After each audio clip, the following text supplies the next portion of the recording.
Resumen del debate con los donatistas. Traductor, P. Santos Santa Marta. Osa debate del primer día. Prefacio. Finalidad de la obra. Los obispos católicos y los de la secta de Donato, por orden del emperador, entablaron una discusión con entrevistas llevadas a cabo en presencia del tribuno y notario Marcelino, como juez de paz. De todo ello se escribió una relación muy prolija, que bien pudo hacerse con más brevedad. Pero quienes sabían que no defendían una causa digna, pusieron el máximo empeño, primero, en que no se llevase a cabo tal debate ni se tratara siquiera la cuestión. No pudiendo conseguir esto, lo describieron con tal farragosidad, que su lectura resultaba muy difícil. Por eso me ha parecido bien abarcarlo todo en este resumen, a fin de que con la misma numeración en este resumen y en las actas originales pueda cada uno encontrar fácilmente lo que desee. Lectura del rescripto del emperador. Y reunidas ambas partes, se leyó en primer lugar el rescripto del emperador, en que ordenaba la celebración del debate entre los citados obispos, a fin de que el error quedara claramente refutado con argumentos. Edicto del juez de paz 2. A continuación se leyó el edicto del mismo juez de paz, que envió por toda la provincia con el encargo de que acudieran los obispos de ambas partes, y se reunieran en Cartago el día de las calendas de junio, para tener una entrevista. En ese edicto devolvió sin mandato del emperador las basílicas a los donatistas, a fin de que prometieran asistir.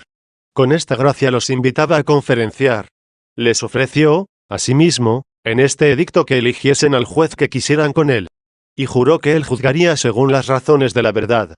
Prometió además cumplir los requisitos restantes que en relación con la exhortación de su reunión se contienen en el susodicho edicto. Nuevo edicto del juez de paz 3. En tercer lugar se leyó otro edicto del juez de paz, que propuso a los obispos de una y otra parte, ya presentes en Cartago, sobre el lugar y el modo en que había de tenerse el debate, en el día ya citado y establecido. También exhortó a ambas partes a que le comunicaran por escrito si les parecía bien lo contenido en el edicto. Informe y exigencias de los obispos donatistas 4. En cuarto lugar, los obispos del partido de Donato exigían que sus adversarios les expusieran por qué motivo se habían reunido. El juez de paz difirió este asunto, para que se leyeran primero por su orden las actas de lo que había tenido lugar anteriormente al día del debate. Se leyó un informe de los donatistas en que dijeron no les parecía bien la determinación del edicto sobre acudir en lugar de la conferencia a solo los obispos, que hubiesen elegido los demás para tratar esta cuestión, cuyo número se reducía a 36, 18 por cada una de las partes, esto es, 7 para intervenir en el debate, otros 7 que aportaran su colaboración, si fuera preciso, y otros 4 por cada parte, que llevaran la dirección de la redacción y conservación de las actas. Por ello pedían que asistieran todos los suyos que habían venido, a fin de que quedara bien manifiesto su número, aduciendo que sus adversarios habían mentido acerca de su reducido número. Y así dijeron que habían venido hasta los más ancianos, que solo faltaban los impedidos por enfermedad corporal. En la memoria consta el resto de sus palabras. Respuesta de los católicos al edicto del juez. En quinto lugar se dio lectura a la respuesta dada por los católicos, que escribieron al juez de paz a tenor de lo que había amonestado en el edicto, manifestando que estaban de acuerdo con las disposiciones consignadas en el mismo. En este escrito se obligaron y prometieron no buscar allí el honor episcopal, sino que por el bien del mundo cristiano no tendrían inconveniente en seguir el ideal donatista, si se demostraba que estaba en ellos la verdadera Iglesia. Si, por el contrario, se probaba que la verdadera Iglesia estaba en su propia comunión, no les negarían a ellos los honores episcopales. En lo cual perseguían el bien de la paz, a fin de que se dieran cuenta quienes recibieran esta gracia de que los católicos no detestaban en ellos la consagración cristiana, sino el error humano. Y si el pueblo no podía soportar a 2 obispos en una sola iglesia, deberían quitarse ambos de en medio y ser nombrado un solo obispo y consagrado por los obispos, que se hallaran al frente de sus fieles respectivos. En ese mismo escrito se hacía también mención de los maximianistas, a quienes los donatistas habían condenado, pero algunos de los cuales, por la paz del partido donatista, los habían recibido con todos sus honores, sin haber anulado el bautismo conferido por ellos en el sacrílego cisma, y el resto del contenido de dicho documento. Lectura del edicto con el informe de católicos y donatistas vi. En sexto lugar se leyó también el edicto del mismo juez de paz, que había presentado con el citado informe de los donatistas, y el escrito de los católicos, manifestando al pueblo lo que en hay otra parte le habían escrito a él. Los católicos contestan al informe de los donatistas. Aclaraciones 7. En séptimo lugar se leyó la carta de los católicos entregada al juez de paz, contestación al informe de los donatistas, otorgándoles lo que habían pedido, es decir, la presencia en el lugar del futuro debate de todos los que habían venido. De esta manera, como de los obispos católicos solo iban a asistir los que en su edicto había determinado el juez de paz, si se originaba algún tumulto, como mucho se temían los católicos, no se imputaría a ellos, que eran tan pocos, sino más bien a los de la parte donatista, que habían querido estuviera presente aquella multitud suya. En la misma carta de los católicos se hallaba incluida toda la causa, a fin de que quedara claro que la Iglesia católica no era el partido de Donato, antes bien, la que se extendía y crecía por todo el mundo, comenzando por Jerusalén, según la Escritura. También se demostraba que en nada le perjudicaban los malos que en ella hubiera, separados al fin en el último juicio, y que no pudieron los antepasados de los donatistas probar nada contra el mismo Ceciliano, encontrado y declarado inocente en los juicios eclesiásticos, y de manera especial en el del emperador, ante quien aquellos le habían acusado. Como suelen mostrar recelo sobre las órdenes del emperador dadas en pro de la Iglesia católica, se recordó también cómo en la Sagrada Escritura los reyes establecieron en su reino penas gravísimas contra los que blasfemaban de Dios. Se hizo mención también de la causa de los maximianistas, a los que ellos persiguieron en procesos públicos, y a algunos de los cuales, después de condenarlos, los recibieron con íntegros honores, sin anular el bautismo administrado por ellos en el cisma, dando como explicación que no habían sido contagiados por Maximiano aquellos a quienes, estando en comunión con él, se les había concedido una moratoria. Se leyó también el resto del contenido de esa carta. Hemos citado todas estas particularidades por si los donatistas, al pensar y ver cómo estaba perdida la causa del partido de Donato, hubieran rehusado entrar en la sala del debate todos los que habían venido, precisamente para que se llevara a cabo la paz y la unidad. Tratan los donatistas de obstruir el debate 8. En octavo lugar preguntó el juez de paz si, como veía ya en los católicos, también la parte de Donato había elegido a quienes habían de mantener la causa iniciada. Contestaron los donatistas que la causa la habían resuelto ya los católicos incluso antes de ser designada la persona de los litigantes, y esto lo referían a la carta de los católicos con el breve resumen de la causa. Luego comenzaron a insistir en que se tratara primero del tiempo, del mandato, de la persona, de la causa, y se llegara así al núcleo de la cuestión. Al intervenir el juez de paz y establecer que no se había quitado nada de la causa, y al preguntar de nuevo si se había dado cumplimiento a su mandato sobre la determinación del número de los que habían de tomar parte, ya que era preciso que fueran estos los que trataran cuanto había que tratar, comenzaron los donatistas a suscitar cuestiones sobre el tiempo, que no podía tratarse la cuestión, ya que había pasado el día hábil para ello.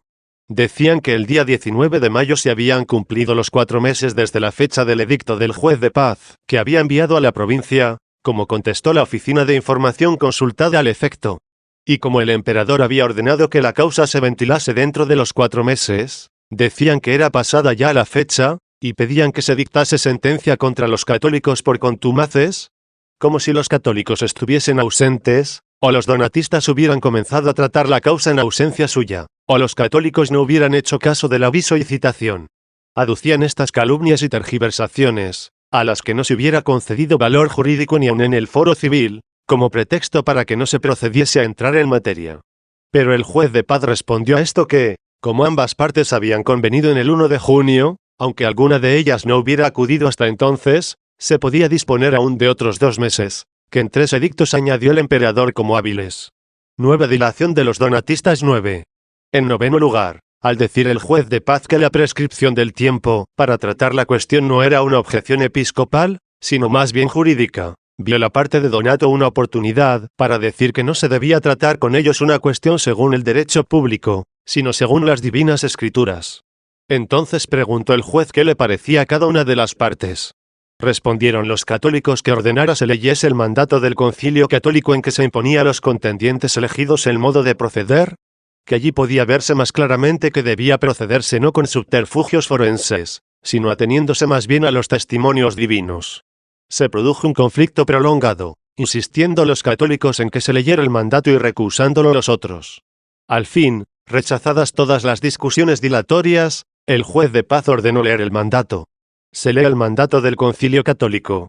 Resumen de toda la causa X. En 10º lugar se leyó el mandato del Concilio Católico, en que se les impone a los obispos elegidos para la discusión la defensa de la Iglesia Católica frente a las acusaciones de los donatistas. De nuevo en este mandato, como en las cartas anteriores, se compendió en un breve resumen toda la causa, en primer lugar, para que la causa de la Iglesia, difundida, como estaba prometido, por toda la tierra, se distinguiera de la causa de Ceciliano fuera cual fuera. De tal modo que quedara de manifiesto que los malos en la Iglesia, tolerados por los buenos, sea por ignorancia, sea por la unidad de la paz, no pueden perjudicarlos haciéndolos consentir en el mal, avalando esta tesis con analogías del Evangelio y ejemplos de los profetas, del mismo Señor Jesucristo y de los apóstoles, y aun con el criterio de los mismos donatistas en la causa de los maximianistas. En segundo lugar, para que quedara demostrado con documentos ciertos que no había sido mala la causa de Ceciliano, ya que en ellos quedaba demostrada la inocencia del mismo y la de Félix de Abtonga, que le había ordenado, a quien acusaron con mayor agresividad en su concilio.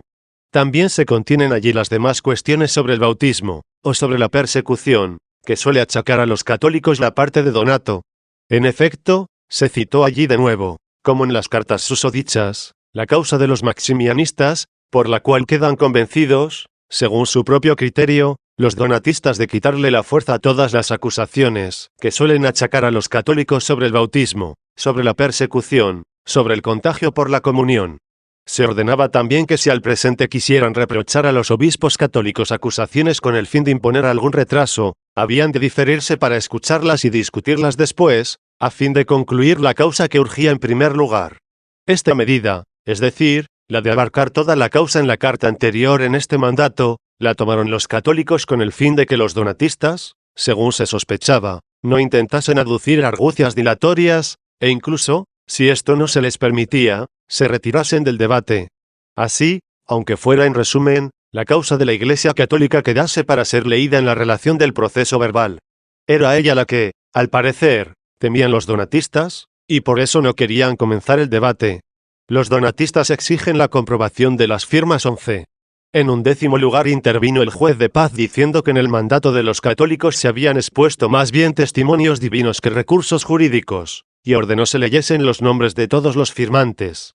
Surgió un conflicto un tanto prolongado al exigir los donatistas la presencia de los que habían suscrito el mandato, objetando que podían los católicos haber presentado algunos que no eran obispos, engañando al juez de paz, en cuya presencia se decía haber firmado, y que habían añadido otros obispos a las cátedras antiguas para aumentar el número. Los católicos, en cambio, se resistían a que compareciesen los suyos, por temor de que los donatistas preparasen un alboroto que diera al traste con el debate mismo, que, según todas las apariencias, en modo alguno querían los donatistas se celebrase, como lo habían demostrado al pretextar la prescripción del tiempo, como si la causa hubiera pasado ya y no pudiera celebrarse. Y se pensaba que si los donatistas aún no habían promovido un tal tumulto, era precisamente porque, si se diera, estaba claro que no se podía atribuir a los católicos, ya que estaban presentes bien pocos, sino más bien a ellos, mucho más numerosos. Pero al ceder los católicos a su deseo de que entrasen todos los que habían firmado, quedó claro luego que la razón de quererlo los donatistas era por pensar que no habían venido a Cartago con la solemne pompa que ellos, y por esa razón sospechaban que eran tan pocos los que habían venido. Se comprueban las firmas. El caso de Feliciano de Musti 12 en 12º lugar, una vez que entraron los obispos católicos, cuya presencia se exigía, se leyó el nombre de cada uno, y saliendo al medio, fueron reconocidos por los donatistas, vecinos suyos o del mismo lugar. Si se leía algún obispo católico de los lugares en que no había donatistas, bien sabían ellos que no tenían allí colegas o que no existía allí comunidad suya. Y, en cambio, había católicos a los que conocían o de los cuales habían oído en la proximidad de su región. De esta suerte, no se leyó la firma de ningún católico de cuya presencia pudieran albergar duda alguna. Cierto, cuando se citó el nombre del obispo católico Victoriano de Musti, y saliendo al medio respondió que tenía dos contrarios, Feliciano en la ciudad de Musti, y Donato en el lugar de Turris, exigieron los católicos que constaran las actas que Feliciano estaba en comunión con Primiano. En efecto, los donatistas le habían condenado a él, entre otros, con Maximiano, como condenador de Primiano y ordenante del mismo Maximiano, a quien después habían recibido con íntegro honor y sin haber anulado el bautismo de los que Feliciano había bautizado en el cisma de Maximiano. Pero no quisieron responder a la pregunta de los católicos, diciendo que no se les debía exigir esto a ellos. Y al reclamárselo con mayor insistencia, dijeron que esto era ya propio de la causa. Intervino en su apoyo el juez de paz, a fin de que se tratase lo que se había comenzado y se dejara esa cuestión para investigación posterior si fuera preciso. Respecto a la iglesia de Musti, apareció que habían añadido ellos otro obispo a una antigua cátedra, lo cual precisamente habían echado en cara a los católicos con mala voluntad. Después quedó bien claro que habían hecho también lo mismo en otros lugares. Rehúsan sentarse los donatistas 13. En 13º lugar, revisados y reconocidos como presentes los católicos que habían firmado, el juez de paz rogó tuvieran la bondad de tratar la causa sentados en vez de hacerlo de pie. Rehusaron los donatistas, aunque sí dieron gracias por haberles ofrecido el asiento a los ancianos, y manteniéndose en negativa hablaron mucho en su propia alabanza y en alabanza del mismo juez de paz. Puede leerlo quien quisiera en la redacción de los hechos. No deja de ser interesante cómo alabando al juez, hasta llamarle honorífico, justo, respetuoso, benigno, no querían se tratara ante él la causa por cuyo proceso judicial tantos se habían reunido. Lectura del mandato de los donatistas. Comprobación de las firmas 14. En 14º lugar se presentó también y se leyó el mandato de los donatistas, brevemente redactado, en que encargaban a sus delegados que trataran con sus interlocutores, como contra traidores y perseguidores suyos. Se leyeron también sus nombres, a petición de los católicos, para que constase si habían firmado estando presentes en Cartago.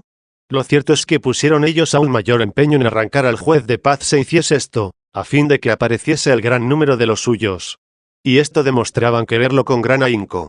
Resultó, por cierto, de esa lectura que, en ausencia de algunos, habían firmado otros por ellos.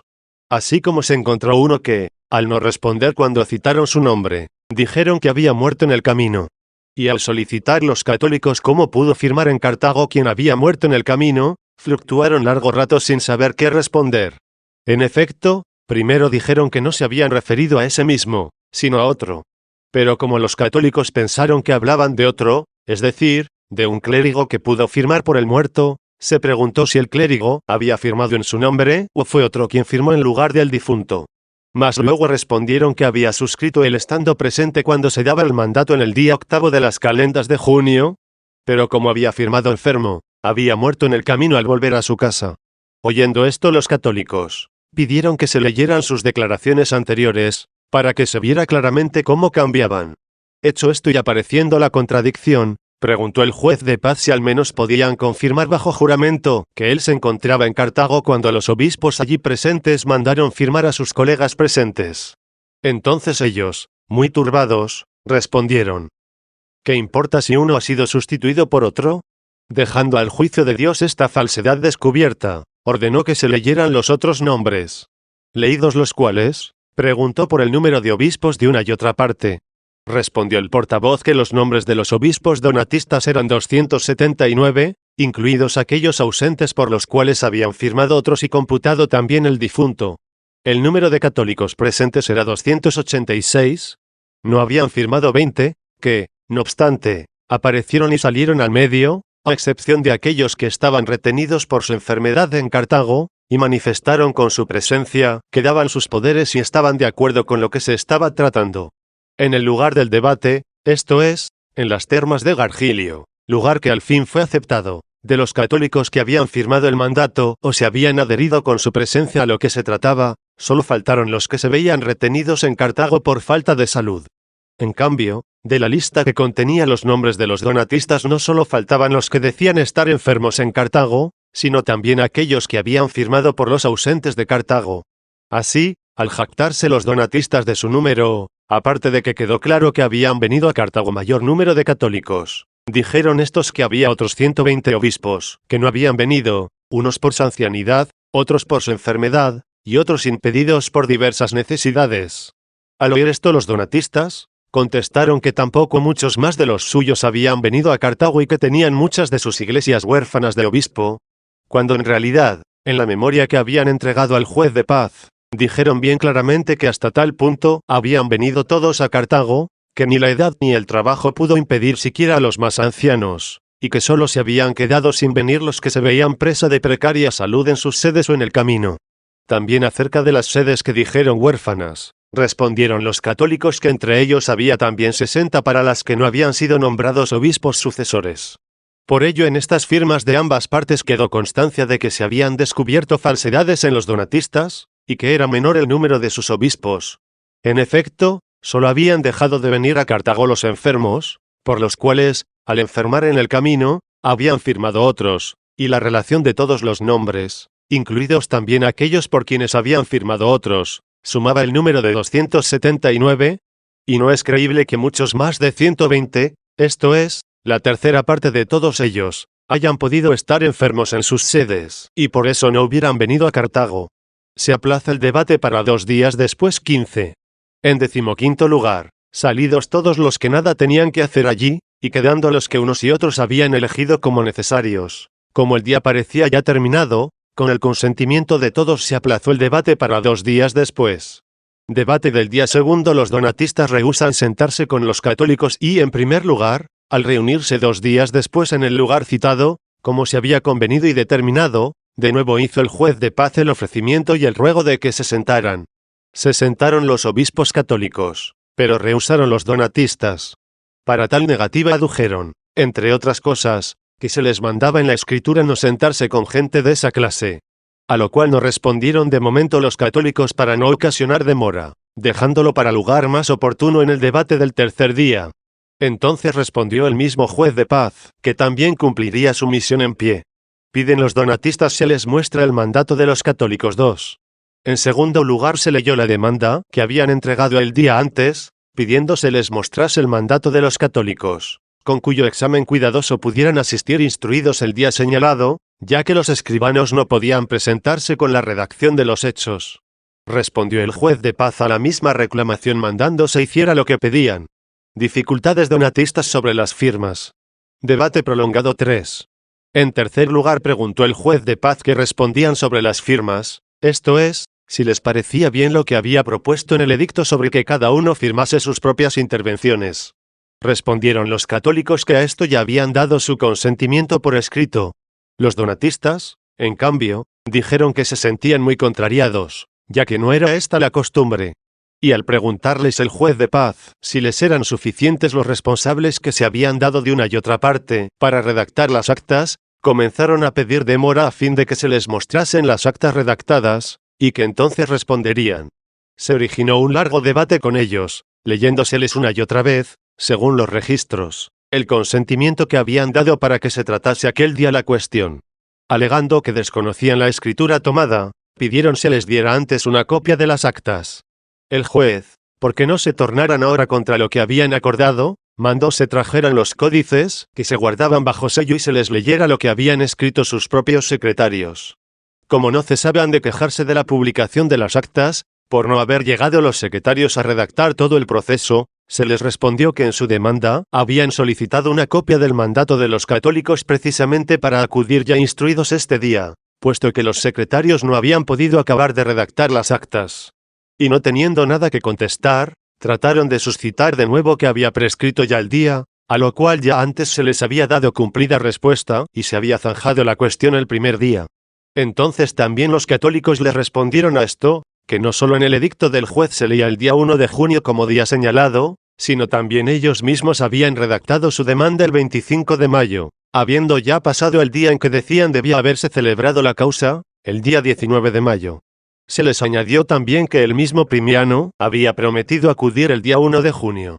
Todo esto fue alegado por los católicos, porque habían oído que los donatistas comentaron malintencionadamente entre los de su pueblo esta cuestión, y, no obstante, en todos estos debates perseveraron ellos tenazmente solicitando la dilación. Viendo los católicos que se entretenían para recargar las actas de palabrería, solicitaron del juez que les concediese la dilación que pedían. Se les concedió una dilación de 6 días, a tenor de la respuesta de los secretarios sobre la publicación de las actas y habiendo prometido ellos que, cuando se publicaran las actas, firmarían sus intervenciones. Debate del día tercero. Comprobación por ambas partes de haber recibido las actas y 1. El tercer día del debate, esto es, el día 8 de junio, habiendo entrado las partes, en primer lugar inquirió el juez si se les habían comunicado las actas. Respondió la secretaría que las había comunicado un día antes de lo que había prometido, lo cual se probaba por los recibos de las dos partes. Se leyeron los recibos, en los que constaba que los católicos habían recibido las actas el día 6 de junio a la hora quinta, y los donatistas el mismo día a la hora tercia. Nuevas obstrucciones de los donatistas 2. En segundo lugar ordenó el juez que se propusiera ya la cuestión principal. Dijeron los católicos que ya tiempo querían ellos se tratase esta cuestión principal, que era precisamente la demostración, si era posible, por parte de los donatistas de las acusaciones que suelen lanzar contra la Iglesia esparcida por todo el orbe. Respondieron los donatistas que se averiguara primero qué clase de personas eran las que discutían, a fin de prolongar el tiempo con la discusión de las personas. Se debatió esto por largo tiempo, los católicos lo rehuían e insistían con vehemencia en que, dejando a un lado los subterfugios y las superfluas dilaciones, se viniera al meollo de la cuestión. Los donatistas, por el contrario, se esforzaban con todo empeño porque se discutiese sobre las personas, y solicitaban se diera a conocer quiénes habían pedido al emperador la celebración de la conferencia. Trataban, en efecto, de que constase que los católicos eran los demandantes, para poder, según el procedimiento jurídico, discutir sobre las personas de los mismos. Y, sin embargo, ya en la primera sesión se había leído la petición de los católicos en la cual se demostraba que no eran ellos los actores, sino defensores frente a las acusaciones que suelen hacer los donatistas contra su comunión. Los mismos donatistas habían reclamado que el proceso de la Iglesia no se llevara a cabo con fórmulas jurídicas, sino con los testimonios de las divinas escrituras, y habían reconocido, una vez leído el mandato de los católicos, que éstos habían querido confirmar la causa de la Iglesia con las santas escrituras, y habían prometido que ellos, a su vez, habían de proceder según la autoridad de la ley divina. Pero entonces, como olvidados de lo que habían reclamado y lo que habían prometido, al proponer los católicos que era preciso se tratara de la acusación contra la Iglesia y de su justificación, comenzaron a cuestionar sobre las personas de los demandantes, para poder discutirlas desde el punto de vista jurídico. Por el contrario, los católicos se resistían, y para cortar las dilaciones que habían oído tenían preparadas y que veían ya tratando de intercalar, insistían con tenacidad en que se tratara más bien de la causa de la Iglesia. En el debate se llegó a que se leyera el edicto del emperador, en que había ordenado la celebración de la conferencia, a fin de que así constara la persona de los actores. En efecto, para no dar la impresión de que se negaba algo del derecho forense a los donatistas, como si pidieran una cosa justa, le pareció al juez que debían quedar claras las personas de los actores. De esta suerte, leído el edicto imperial, se declaró que los católicos habían solicitado el debate y que había sido concedido.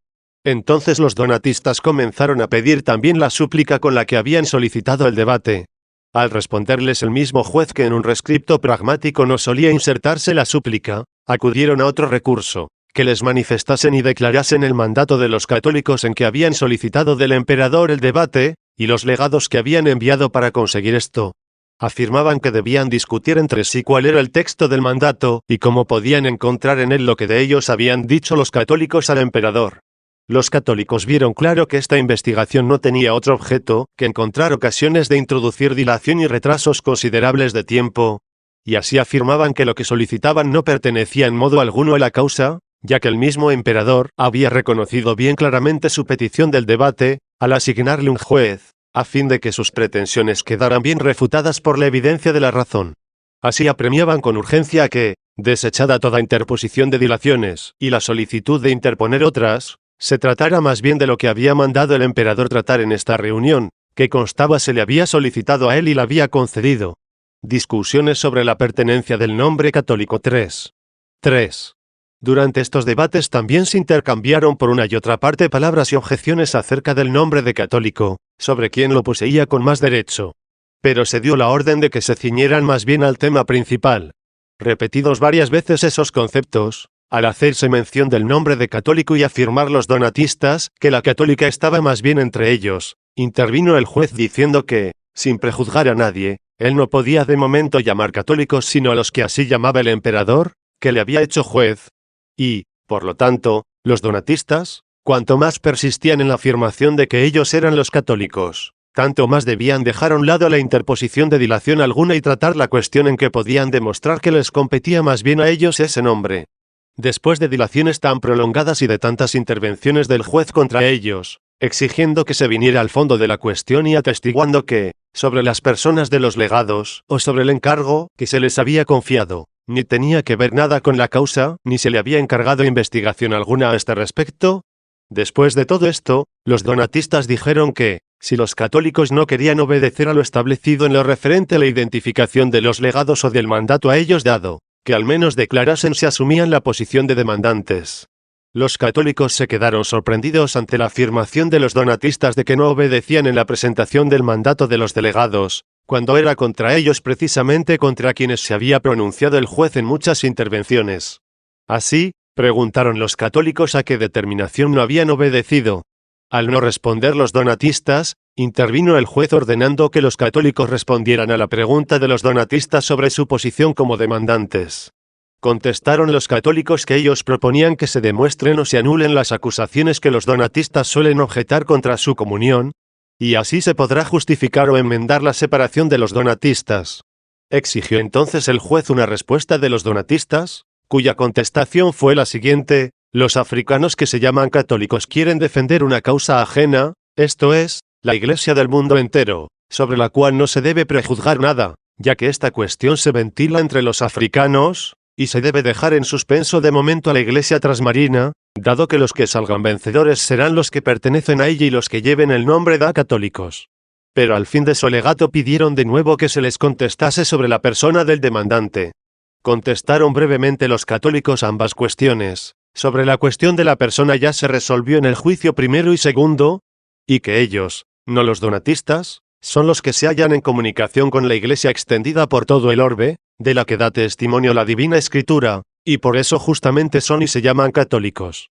Replicaron los donatistas que el nombre de católicos no proviene precisamente de la universalidad de los pueblos, sino de la plenitud de los sacramentos, y solicitaron que demostraran los católicos hallarse en comunión con todos los pueblos.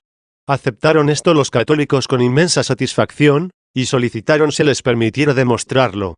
Pero ellos empezaron de nuevo a dar vueltas a la cuestión sobre el mandato dado a los legados, que ellos habían pedido se les mostrara, y a desviarse otra vez de la causa de la Iglesia, que al fin se había propuesto a discusión. Unas veces reclamaban el mandato ya citado, otras insistían en que constara su reclamación sobre la persona del demandante, otras exigían que el juez juzgara sobre todas sus peticiones, sobre las que ya había intervenido tantas veces, proclamando el juez que pedían eso en vano. Nuevos intentos de aplazar el debate. 4. El juez, aunque parecía claro no ver justa la petición de mostrárseles el mandato dado a los legados, porque constaba lo que se necesitaba para la causa, es decir, la petición y concesión del debate, sin embargo, no pensaba era injusto lo que pedían sobre la persona del demandante. Cierto, los católicos veían, como ya se les había anunciado antes y lo comprendían bien por la intención de los donatistas, que la solicitud sobre las personas de los demandantes no era sino buscar con la discusión de las personas la forma de intercalar larguísimas tardanzas dilatorias. Veían también que en modo alguno querían llegar al tema, en que sabían con toda seguridad que no tenían nada que alegar, como lo demostró luego, aunque tarde, el desarrollo de la cuestión. Y así, no quisieron aceptar el papel de demandantes, afirmando que no eran ellos los que vertían acusaciones, sino que se defendían de las que se les achacaban, y defendiendo estas y demostrando que eran falsas, aparecía quiénes eran ellos y cuál era la iniquidad cometida al separarse de la unidad. Aseguraban los donatistas que, de cualquier manera que obligaran los católicos a responder a sus adversarios sobre las mismas acusaciones que querían desvirtuar, no hacían sino tomar sobre sí el papel de actores de la causa. Respondían los católicos que ellos habían pedido el debate no para presentar acusaciones que deshacer, sino para refutar las presentadas, ya que no solo se había dado el mandato de los donatistas contra los traidores y perseguidores, sino que aun las palabras de Primiano, al invitarle primeramente los católicos al debate, atestiguaban que les achacaba una acusación al decir: es indigno que se reúnan en una misma asamblea los hijos de los mártires y los descendientes de los traidores. Y aunque entonces no quiso reunirse, luego había dicho que quería ser oído y discutir ante el tribunal de los prefectos. Al tener los católicos este consentimiento de los donatistas sobre el debate, habían pedido al emperador llevarlo a cabo.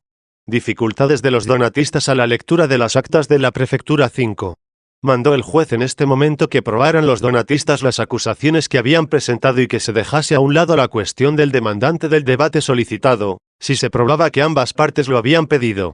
Comenzaron entonces los donatistas a pedir insistentemente que se pronunciase sobre la persona, sobre la cual se pronunció el juez diciendo que, si una y otra parte habían pedido el debate, se consideraba demandante quien había lanzado las acusaciones. Ante lo cual exigieron los donatistas demostrasen los católicos que ambos habían solicitado el debate. Al decir entonces el juez: los católicos deben demostrar esto, Se originó de nuevo una discusión dilatoria sobre el nombre de católicos y el de donatistas y cecilianistas. A continuación ofrecieron los católicos las actas de lo realizado ante el tribunal de la prefectura, para demostrar que también los donatistas habían solicitado el debate. Al ordenar el juez que se leyeran, volvieron estos a lo pasado, y comenzaron a pedir con instancia que se pronunciara el juez sobre las cuestiones sobre las que repetidamente se había pronunciado, sobre la persona y el mandato de los delegados, que tantas veces habían pedido inútilmente se les fuera demostrado. Obraban así, a lo que se entendía, por temor de que se leyesen las actas de la prefectura, en que habían perjudicado su causa con ciertas respuestas inconsideradas y temerarias. Así, suscitaron un prolongado debate sobre todo con el juez. Pedían ellos que se les manifestase el mandato dado a los legados o que manifestase que ellos habían pedido esto inútilmente.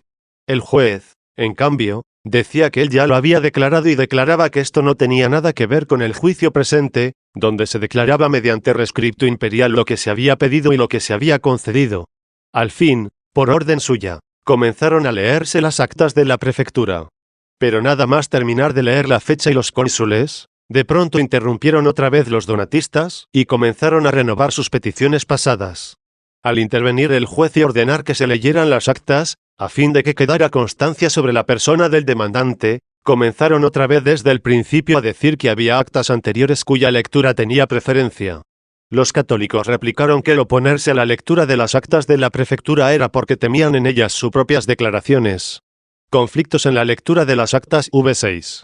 Al fin presentaron los donatistas las actas proconsulares y las de la vicaría de la prefectura, en que los católicos habían pedido se invitara a los donatistas en actas municipales a reunirse, a fin de que se quitara del medio el error con la celebración de una conferencia, y esto mucho antes de haber pedido este debate al emperador.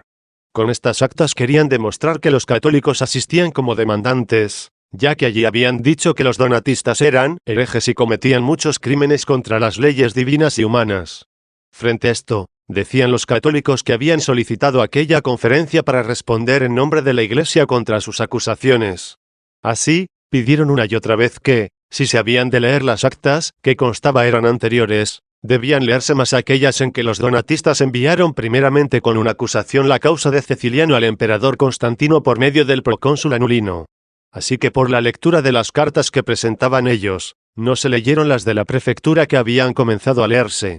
Otro nuevo conflicto, si las actas que habían presentado los donatistas eran preferidas a las de los católicos, porque se las consideró anteriores, y por eso debían leerse primero, al menos tras esa lectura debían leerse también aquellas otras mucho anteriores, donde aparecía que ellos en la causa que se trataba se habían presentado antes al emperador como acusadores por mediación del procónsul. Los donatistas se oponían tenazmente a su lectura, resistiendo con toda clase de argumentos, como ya se habían opuesto e impedido a la fuerza que se leyeran las de la prefectura. En esta lucha repetían una y otra vez el argumento, tan gastado y rechazado en tantas intervenciones del juez, acerca de la presentación que debía hacérseles a ellos de una copia del mandato de los legados. También repetían la cuestión, que igualmente se había dejado, de si preferían los católicos proceder por los testimonios de la ley o por las actas públicas. Si elegían los testimonios de la ley divina, decían ellos que den de mano a todas las leyes y actas públicas, y si prefieren apoyarse más bien en las leyes y actas públicas, que dejen los documentos divinos. Sin embargo, si los católicos procedían más bien a tenor de los documentos de las actas públicas, decían los donatistas que no tolerarían se leyeran las actas presentadas por los católicos, ya que tenían un poderoso argumento de prescripción del tiempo, precisamente aquel sobre el cual les habían respondido bien cumplidamente tanto los católicos como el juez, aunque ellos seguían afirmando que la causa había ya dejado de existir y no podía celebrarse, por haber pasado el día en que se cumplían los 4 meses. En efecto, era evidente el gran temor de que se leyeran las actas en que se informaba de que Ceciliano había sido acusado antes por sus antepasados ante el emperador y luego absuelto y justificado por los juicios eclesiásticos e imperiales, es decir, temían que se tratase la causa exacta por la cual se habían reunido, y en que sentían evidentemente que podían sufrir un descalabro estrepitoso. Era tal su negativa y su temor, que se veían forzados a reconocerlo al decir que insensiblemente, poco a poco, se veían introducidos en la causa y llevados al fondo de la misma. Cierto que esto deberían desearlo, si no pusieran su confianza en prescripciones inútiles y dilatorias, sino en la verdad de la misma causa. Insisten los católicos y entorpecen los donatistas la llegada a la causa B. 7. Por el contrario, los católicos ponían todo su empeño en llegar a la causa, a donde veían que los donatistas en modo alguno querían llegar y les respondían una y otra vez a las mismas cuestiones que, aunque ya estuvieran zanjadas, tantas veces repetían. Eran dos las cuestiones que salían a relucir, una, sobre la exhibición del mandato que se había dado a los legados. Otra, si los católicos preferían los testimonios divinos o las actas públicas para dilucidar la causa. Sobre la exhibición de aquel mandato, respondieron los católicos que no les pertenecía a ellos ni a la causa en litigio. El mismo juez manifestó de nuevo lo que tantas veces había manifestado, que no podía discutir de ninguna manera la persona de los legados, ni el mandato que recibieron, y que no debía apartarse de lo que se le había encargado, ya que parecía bien claro en los documentos imperiales, que le habían constituido juez de esta causa, que el debate había sido concedido por el emperador.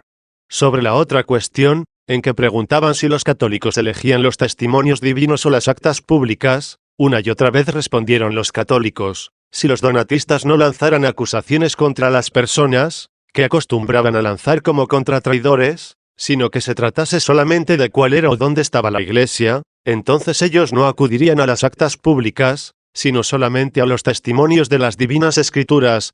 Pero si persistían en aquella acusación y ataque a las personas, puesto que no podían demostrar esto sino con tales actas, los católicos, sin duda alguna, defenderían esas acusaciones con las mismas actas, ya que no había otro recurso para mantenerlas o refutarlas. Todo esto se lo repitieron y recalcaron muchas veces los católicos y el mismo juez, sin dejar ellos de tornar con variada insistencia los mismos entorpecimientos, y a repetir las mismas reclamaciones para que no se tratara la cuestión, y no se leyeran las actas que veían estaban ya en las manos a punto de leerse. Pero al fin se impuso el juez a tan prolongada obstinación, y ordenó se leyeran los escritos presentados por los católicos. Comenzó así a tratarse la cuestión objeto de la reunión de tantos obispos de una y otra parte.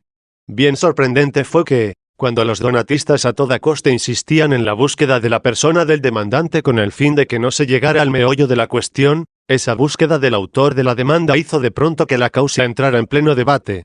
El concepto de padre en las Escrituras 7. 8. Así, pues, sucedió en tercer lugar lo siguiente. Se leyó la relación del procónsul Anulino al emperador Constantino, y al preguntar los donatistas de dónde había salido esa relación, contestaron los católicos que, si albergaban alguna duda, debían examinar el archivo del procónsul. En esa relación se ve con toda claridad que fueron los donatistas quienes enviaron primero al emperador Constantino, mediante el procónsul citado, las acusaciones que lanzaban contra Ceciliano. Tras la lectura de esa relación, comenzaron los donatistas a preguntar a quién llamaban padre suyo los católicos. Respondieron estos según el Evangelio, en aquel pasaje, no llaméis padre a nadie sobre la tierra, porque uno solo es vuestro Padre, Dios uno. Oyendo esto, comenzaron, no obstante, a preguntarle si tenían a Ceciliano, como padre o como madre. Los católicos ya habían dicho que ni le tenían por padre ni por madre, sino por hermano, buen hermano si era bueno, y mal hermano si era malo, ya que incluso el mal hermano es hermano por los sacramentos comunes. De ahí se originó una larga discusión, insistiendo los donatistas en preguntas, y dando a los católicos las mismas respuestas. Oponían los donatistas una objeción con las palabras del apóstol, aunque tengáis muchos pedagogos en Cristo, pero no tenéis muchos padres, que quien os engendró en Cristo por el Evangelio fui yo dos. Respondieron los católicos que se trataba de un título honorífico a causa del ministerio evangélico de que era dispensador el apóstol. Que en realidad, con vistas a la fe y salvación eterna, es Dios el único Padre que hay. Y que no era posible que el apóstol fuera contrario a Cristo, de suerte que, al decir Cristo, no llaméis Padre a nadie sobre la tierra, porque uno solo es vuestro Padre, Dios 3, se opusiera el apóstol a las palabras de Cristo llamándose Padre de aquellos a quienes había anunciado el Evangelio. Que se debe distinguir entre lo que decía con relación a la divina gracia y lo referente al honor entre los hombres. Preguntas sobre el consagrante de Agustín 9. Preguntaron también los donatistas quién había ordenado a Agustín, tramando, al parecer, no sé qué calumnias. Les contestó sin titubeos que había sido ordenado por Megalio, que era por aquel entonces el primero de los obispos de la Iglesia Católica en Numidia, y al urgirles con insistencia que manifestasen ya sus maquinaciones, a fin de convencerlos de ser unos calumniadores, cambiaron el curso de la conversación, volviendo a la persona de Ceciliano, de quien afirmaban los católicos que no podía perjudicar a la Iglesia católica, aunque se demostrase que eran verdaderas las acusaciones contra él, cosa que, por otra parte, nadie podía demostrar. Carta de los donatistas que no contesta a los católicos. Testimonios de las Escrituras 8. L0. Los donatistas entonces presentaron la carta que decían haber recibido de su concilio general, para responder al mandato de los católicos, que había sido presentado el primer día de la causa, y que al otro día, antes de venir a la segunda sesión el tercer día, los donatistas habían solicitado en una demanda que les fuera comunicado, para poder acudir bien informados a la reunión.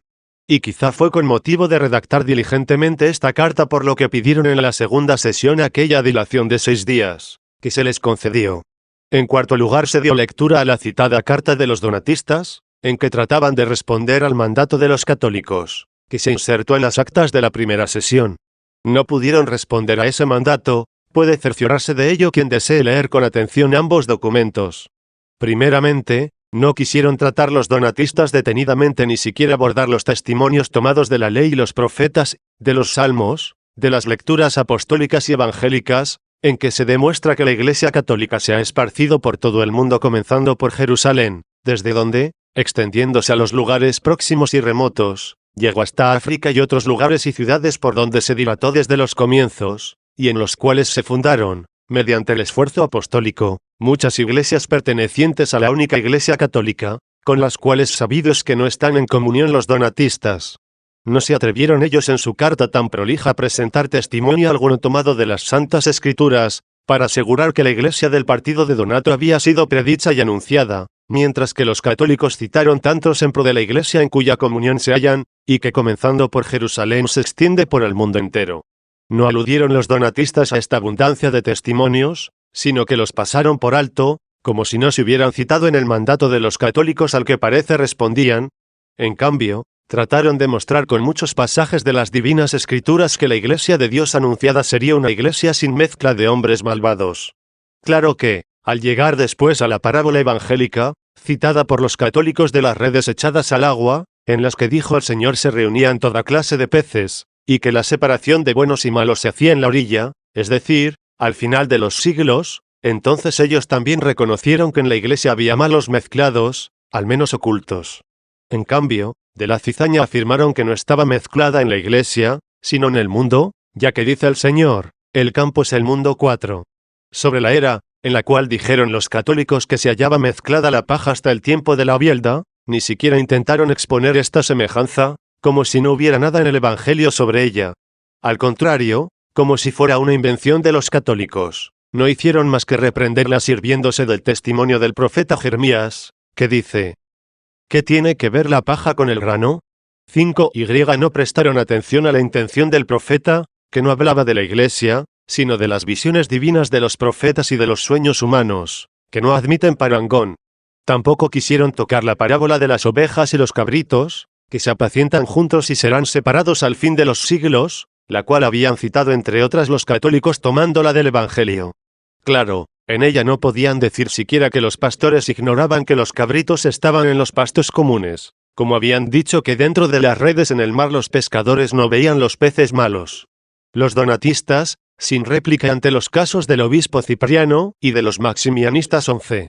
Igualmente, queriendo los católicos, en su mandato, demostrar que los malos son tolerados por los buenos en la Iglesia sin ser manchados por el contagio de los malos, citaron los ejemplos de los profetas y del mismo Señor Cristo y de los apóstoles, y tras ellos también los de los obispos buenos, junto con el juicio de los mismos donatistas, que no admitieron que algunos de los suyos, tras pertenecer al cisma de Maximiano, quedaran manchados por el contacto de éste.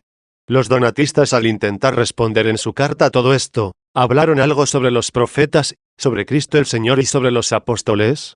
En cambio, no hablaron de los obispos ni de los maximianistas. En efecto, entre los obispos se veían agobiados por la autoridad de Cipriano, cuyas palabras propusieron los católicos tomándolas de su propia carta. En ellas se manifestaba con claridad palmaria su mandato de tolerar a los malos en la Iglesia por la unidad y de no abandonar la Iglesia por causa de ellos, y cómo llegó incluso a tolerar en la Iglesia a algunos colegas suyos, de cuyas costumbres tan lejos estaba y sobre cuyos hechos no se callaba. Así, agobiados los donatistas por la autoridad de Cipriano, habiendo hablado algo sobre los profetas, sobre Cristo el Señor y los apóstoles, en relación con la no tolerancia de los malos mezclados en la iglesia, no quisieron decir ni una palabra sobre los obispos. Y sin embargo, aun con respecto al traidor Judas y a los que anuncian a Cristo con torcida intención, y que toleró Pablo, el mismo Cipriano tenía y expresó el mismo concepto que habían expuesto los católicos en su mandato, es decir, que el Señor soportó a Judas como ejemplo de tolerancia de los malos en la iglesia, y que Pablo conservó, no fuera, sino dentro de la iglesia, aquellos de quienes dijo tales cosas. En cambio, sobre los maximianistas, que podían responder si aún vivían las personas cuya presencia era suficiente para confundirlos con tanta facilidad y notoriedad. Así, a la acusación del mandato de los católicos de haber expulsado los donatistas de las basílicas a los maximianistas mediante los poderes públicos, trataron de responder de algún modo diciendo que no los habían acusado de crimen alguno ni habían forzado a nadie a su comunión, sino que habían reclamado sus bienes o los de los suyos. Se olvidaban sin duda de lo que Primiano mandó decir en las actas: ellos se llevan lo ajeno, y nosotros abandonamos lo que nos quitan. Sin embargo, sobre los otros extremos que acerca de los maximianistas se dicen en el mandato de los católicos, es decir, que habían aceptado con todos sus honores a los que habían condenado, que habían negado que los partidarios de Maximiano fuesen contagiados por él, que prefirieron aprobar, en lugar de anular o reiterar el bautismo dado por ellos en el cisma, de todo esto, ni intentaron siquiera la más ligera réplica, antes pasaron por todo ello con un extraño silencio, como si no se hubiera citado. Los católicos reconocen la verdad y los sacramentos allí donde se encuentran 12. También hablaron los católicos acerca del bautismo, diciendo que el sentido de las palabras del apóstol, aprisionan la verdad con la injusticia 6, era demostrar la posibilidad de mantener indestructible la verdad con la destrucción de la iniquidad.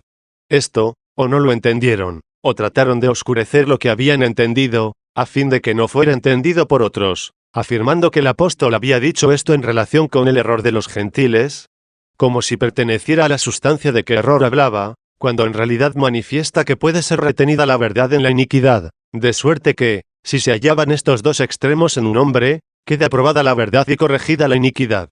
Al fin, así lo cumple la práctica de la Iglesia católica, al reconocer en los donatistas la verdad del sacramento, y detestar y corregir en ellos la iniquidad herética. La otra cuestión propuesta por los católicos en el mandato, a saber, que no se debe anular el bautismo de Cristo porque lo den los herejes, como no debe negarse a Cristo porque lo confiesen hasta los demonios, tampoco llegaron a comprenderla o trataron de oscurecerla, diciendo que los católicos habían hablado contra los mártires, sin expresar a qué mártires se refieren. Dicen también que los católicos están en comunión con los demonios, como si fuera a comunicar con los herejes anatematizar su iniquidad a la vez que se reconoce el bautismo que se encuentra en su rito bautismal, lo mismo que se anatematiza la iniquidad de los demonios, aunque no se niegue el nombre del Señor que se escucha en su confesión. Injustas quejas donatistas sobre las persecuciones 13. Mucho expusieron también en su carta sobre las persecuciones, de que se quejan ser víctimas.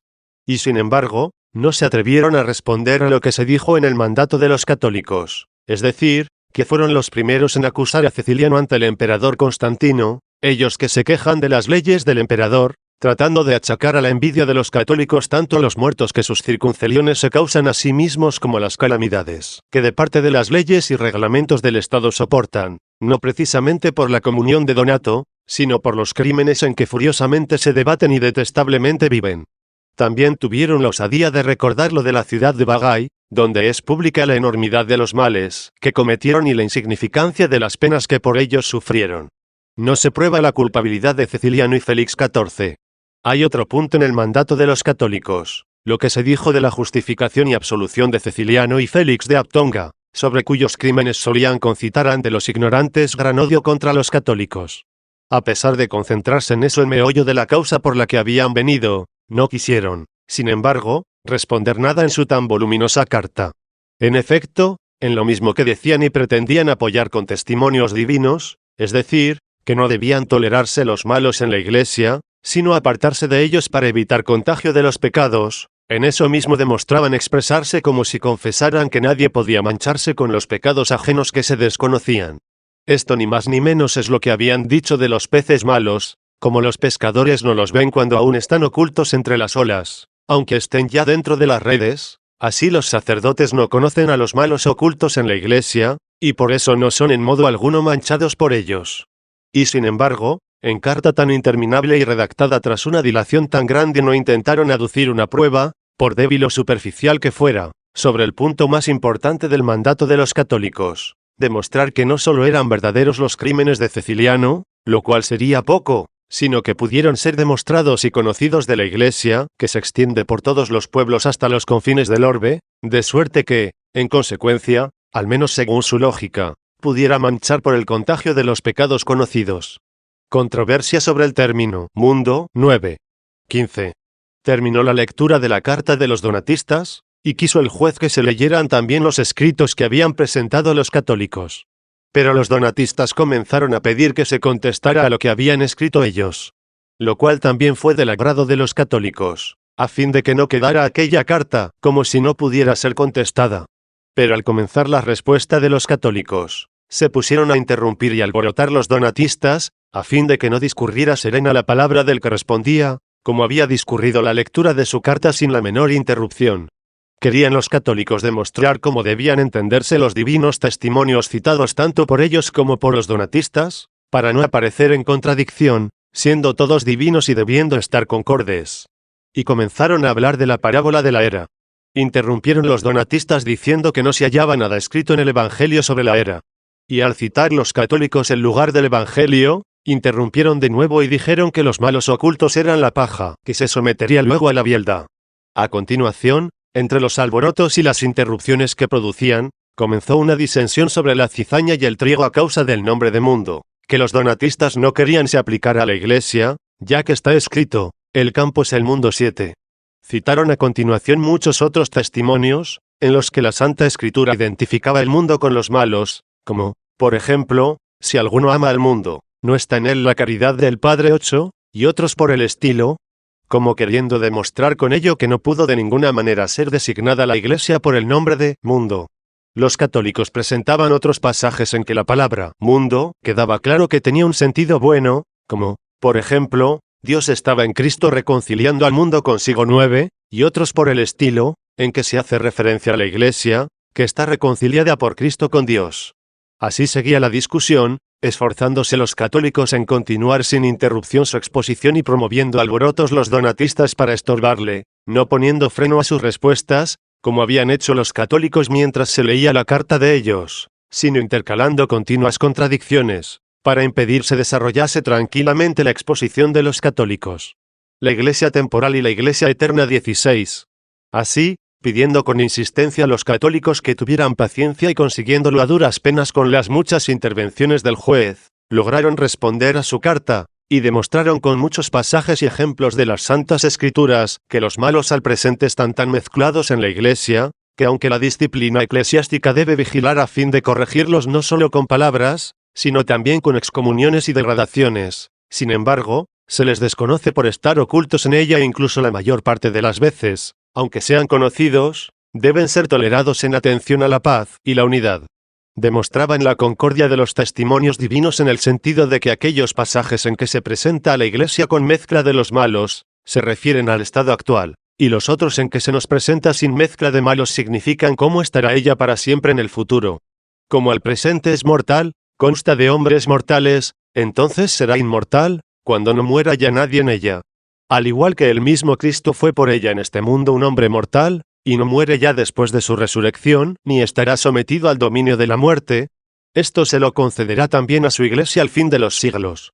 Estas dos situaciones de la Iglesia, la presente y la futura, quedaron simbolizadas en las dos pescas, la una, que tuvo lugar antes de la resurrección de Cristo, cuando mandó echar las redes sin hacer mención de la parte izquierda ni derecha, para enseñarnos que dentro de las redes de sus sacramentos no estarán solos los buenos ni los malos solos, sino que estarán mezclados los malos con los buenos. La otra, después de la resurrección, cuando ordenó echar las redes a la derecha, para darnos a entender que, después de nuestra resurrección, estarán solo los buenos en la Iglesia, donde no habrá ya más herejías y cismas, que desgarran al presente las redes. En efecto, no pasó por alto el Evangelio en la primera pesca la rotura de las redes, y, en cambio, en la segunda pesca se dijo, y con ser tantos, los peces, no se rompió la red 10. De esta tal Iglesia, seguían explicando los católicos, es de la que se dijo que no pasarían por ella ni el incircunciso ni el inmundo. Y a los inmundos pertenecen las separaciones cismáticas, que no habrá entonces, ya que no se rasgaron las redes. También quedó esto significado por la salida del cuervo, ave inmunda, del arca, a la que no volvió. Y sin embargo, aquella arca, con la salida del cuervo, no quedó libre de todos los animales inmundos, sino que siguieron en ella los puros y los inmundos durante todo el diluvio, como en la iglesia estarán los buenos y los malos hasta el fin del mundo.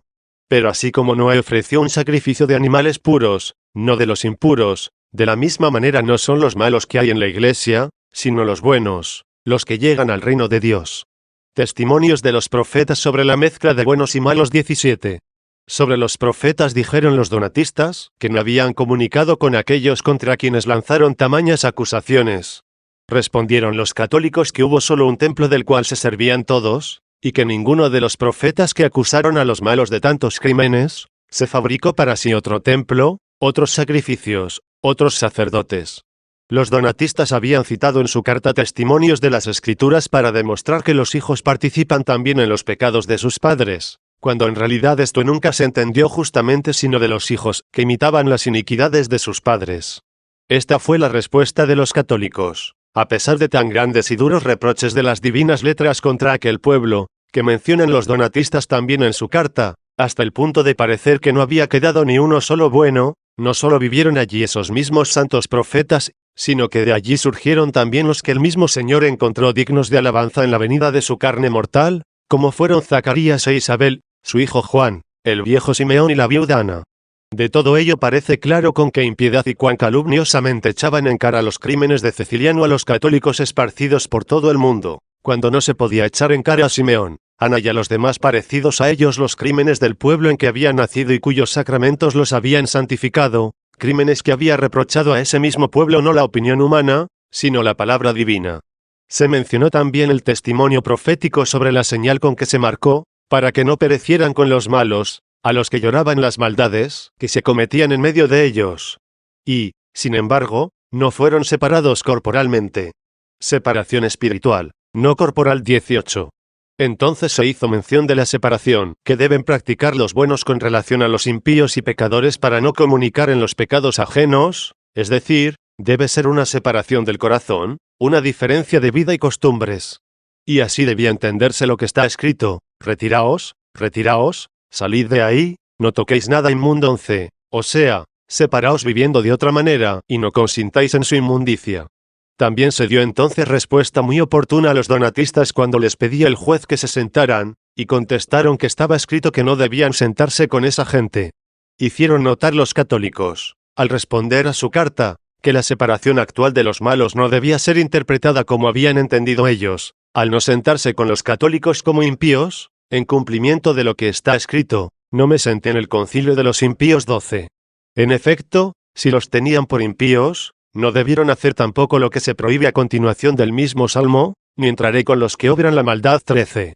Por lo tanto, si ellos se decidieron a entrar con los que tenían por impíos, ¿por qué no se sentaron también, a fin de dar la impresión de evitar ambas cosas no corporal, sino espiritualmente?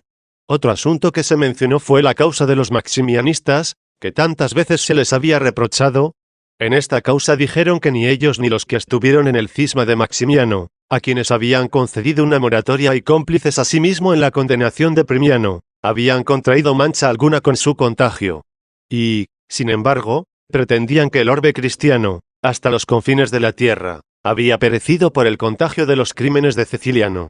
El mundo como preludio de la Iglesia definitiva X19. No podían los donatistas dar adecuada respuesta a todo esto, demostrado con tan convincentes pasajes de las Escrituras, y con su propio ejemplo en el caso de los maximianistas. Entonces volvieron a la cuestión que había quedado ya concluida, alegando que el mundo no podía significar cabalmente la Iglesia, en la cual hubieran de crecer juntos el trigo y la cizaña, aunque los católicos habían mencionado tantos testimonios divinos donde aparecía el mundo con un significado positivo, en el cual no podía entenderse sino la Iglesia. Y en cualquier sentido que se tomara el mundo, mientras crecían en él mismo ambas semillas, no se debía abandonar el trigo de todo el mundo a causa de la cizaña. Dichas ya todas estas cosas y terminada al parecer la misma cuestión, de nuevo tornaron a ella, destituidos de todo recurso, replicando siempre con idénticas objeciones y preguntando cómo había podido sembrar el diablo la cizaña en la iglesia. Luego acusaron falsamente a los católicos de haber establecido dos iglesias, una, la que tiene al presente malos mezclados en su seno, otra, la que no los tendrá después de la resurrección, como si los santos que han de reinar con Cristo no fueran los mismos que al presente viven santamente y toleran por su nombre a los malos. No hay otra iglesia que la mortal y la inmortal. 20. Contestaron los católicos que ya habían declarado ellos también la existencia de malos ocultos en la iglesia, y preguntaron a su vez cómo los había sembrado el diablo en la misma, cosa que les parecía a los contrarios imposible, y así planteaban la cuestión de la cizaña. Repitieron también los católicos el testimonio de Cipriano, que no entendió esta parábola evangélica sino afirmando que en la iglesia había cizaña, y no oculta, por cierto, sino manifiesta. Nada se atrevieron a responder los donatistas a este testimonio, ya que tienen en tanta estima la autoridad de Cipriano, que a ella acuden para defender sus errores teóricos y prácticos sobre la reiteración del bautismo. También refutaron los católicos la calumnia sobre las dos iglesias, poniendo una y otra vez de relieve lo que ya habían dicho, a saber, que esta era su afirmación, que la iglesia que alberga mezclados los malos no es ajena al reino de Dios, donde no habrá ya mezcla de malos, sino que esa misma y única Santa Iglesia se encuentra al presente en un estado diferente del que tendrá entonces, a la manera en que ahora es mortal por estar formada de hombres mortales, y entonces será inmortal, porque no habrá ya ninguno que muera en cuanto al cuerpo. Como no hubo dos Cristos, porque murió primero el que después no había de morir. Se habló también del hombre interior y exterior, que aun siendo diversos, no se puede decir que sean dos hombres. Cuanto menos se puede hablar de dos iglesias, si los mismos buenos que toleran ahora la mezcla de los malos y mueren para resucitar, entonces no tendrán que soportar la mezcla de los malos ni habrán de morir jamás. Sobre la cuestión del número de iglesias, los donatistas pusieron de relieve, con el testimonio de las Escrituras, que no había más que una iglesia frente a las dos que, no cesaban de afirmar, habían establecido los católicos. Respondieron estos que incluso si las Escrituras citan muchas iglesias, y el mismo apóstol Juan escribe a 7, naturalmente debían tomarse como miembros de la única iglesia. Y que con mucha menos razón se les podía atribuir a ellos la idea de dos iglesias, ya que han afirmado que hay una sola y que no es ahora como ha de ser en la resurrección, así como tampoco se reprocha a las cartas de los apóstoles hablar de muchas, que en verdad forman una sola. A todo esto seguían las réplicas de los donatistas, añadiendo además y repitiendo la acusación de que los católicos habían hablado de una iglesia mortal, y, en cambio, ellos niegan que sea mortal, ya que la Trinidad, por cuya gracia está consagrada la iglesia, es inmortal, y asimismo porque murió Cristo por ella para hacerla inmortal. Como si los católicos hubieran dicho que ella no se hace inmortal por la gracia de Dios y por la sangre que el Salvador derramó por ella. Lo que en realidad dijeron los católicos era que había que distinguir dos tiempos, el presente, en que mueren todos los santos, como murió el mismo Cristo, y el futuro, en que resucitarán, y en que, sin morir ya nadie, vivirán con aquel que ya resucitó. Los donatistas se remiten al juicio de Cristo 11. 21. Así continuaban las discusiones, aunque los argumentos claros y contundentes de los católicos se rechazaban como superfluos por la obstinación de los donatistas. Entonces prometió el juez que daría la última sentencia sobre lo que tan ampliamente había oído, y ordenó se tratase la cuestión que había originado la discordia. Comenzaron los donatistas a apremiarle para que diera primero su dictamen sobre lo que había oído. Estuvieron también de acuerdo en urgirlo los católicos, pero siguió él ordenando que se tratase más bien el motivo que inició la discordia. Entonces solicitaron los católicos se leyeran los documentos que presentaban los donatistas. Así lo ordenó el juez, pero ellos comenzaron a resistirse tenazmente y a forzarle a emitir su juicio sobre las cuestiones ya vistas, tornando a repetir los argumentos antes tratados, y añadiendo que él no debía juzgar en modo alguno sobre aquella cuestión, que quería se discutiese con la lectura de los documentos presentados por los católicos. Añadían que el juez de esta causa debía ser Cristo, y echaban en cara a los católicos haber solicitado como juez a un hombre, sin omitir además las acusaciones acostumbradas sobre las persecuciones que, según ellos, estaban sufriendo. A estas acusaciones respondieron los católicos que no tenían derecho a lanzar esa acusación sobre la postulación de un hombre como juez, precisamente ellos, los donatistas, que juzgaron sobre la causa de los maximianistas y no la reservaron para el juicio de Cristo, como también fueron los primeros en presentar la causa de Ceciliano ante un hombre, el emperador Constantino. ni menos podían hablar de sufrir persecuciones, como si los católicos solicitaran en este sentido la intervención de los emperadores en favor de la Iglesia, cuando sus circunceliones, bajo la dirección de los clérigos, estaban cometiendo tan horrendas tropelías. Fue inútil su respuesta de que nada tenía que ver esto con los sacerdotes, pues era bien seguro que habían cometido tales desmanes bajo la dirección de clérigos. Crímenes y cinismo de los donatistas 22. Se habló también de que llegaron en esa persecución hasta martirizar con cal y vinagre los ojos humanos, en cuya perversidad superaron la crueldad del diablo, que no llevó a cabo semejante extremo en la carne del santo Job, aunque se le había dado el poder de atormentarla. Preguntaron entonces los donatistas quiénes eran los hijos del diablo, si los que hacían esas cosas o los que las soportaban, como si los católicos no se refirieran a las espantosas torturas causadas por sus clérigos y circunceliones. No desaprovecharon los católicos la ocasión que se les brindaba de enfrentarlos a los maximianistas. Según esa misma teoría, les dijeron, quedaban los donatistas por debajo de los mismos maximianistas, ya que los habían acusado ante 3 o más procónsules. Si ellos sufrieron, fueron los donatistas sus verdugos. Les apremiaban también los católicos y exigían respuestas sobre si entre los que condenaron y persiguieron no recibieron a Feliciano, y si no lo cuentan entre los suyos. Callaron, como siempre, ante esta objeción, pasando a otra cosa y achacando a los católicos haber defendido al diablo, porque les habían dicho que no había herido al santo Job en los ojos, en lo que ellos le habían arrebatado la palma de la crueldad. Y empezaron a acusar al diablo, como defendido por los católicos, afirmando que se había mostrado más cruel al perdonar los ojos en la carne de Job, de suerte que pudiera contemplar las heridas que le había causado en todo el cuerpo. Es enormemente sorprendente que puedan considerar esto como una gran alabanza, a no ser que pretendan haber obrado con mucha piedad al atormentar a los hombres en los ojos por ahorrarles el tormento de ver las heridas causadas que les cubrían todo el cuerpo. Mutuas acusaciones que corta el juez 23. Insistieron todavía los donatistas exagerando las persecuciones que sufren, y mencionaban a este respecto ciertas muertes de algunos suyos en la población de Bagay, a lo cual replicaron los católicos que esos sufrimientos fueron debidos a la resistencia que se les opuso a su propia violencia, que intentaron hacer incluso al mismo juez.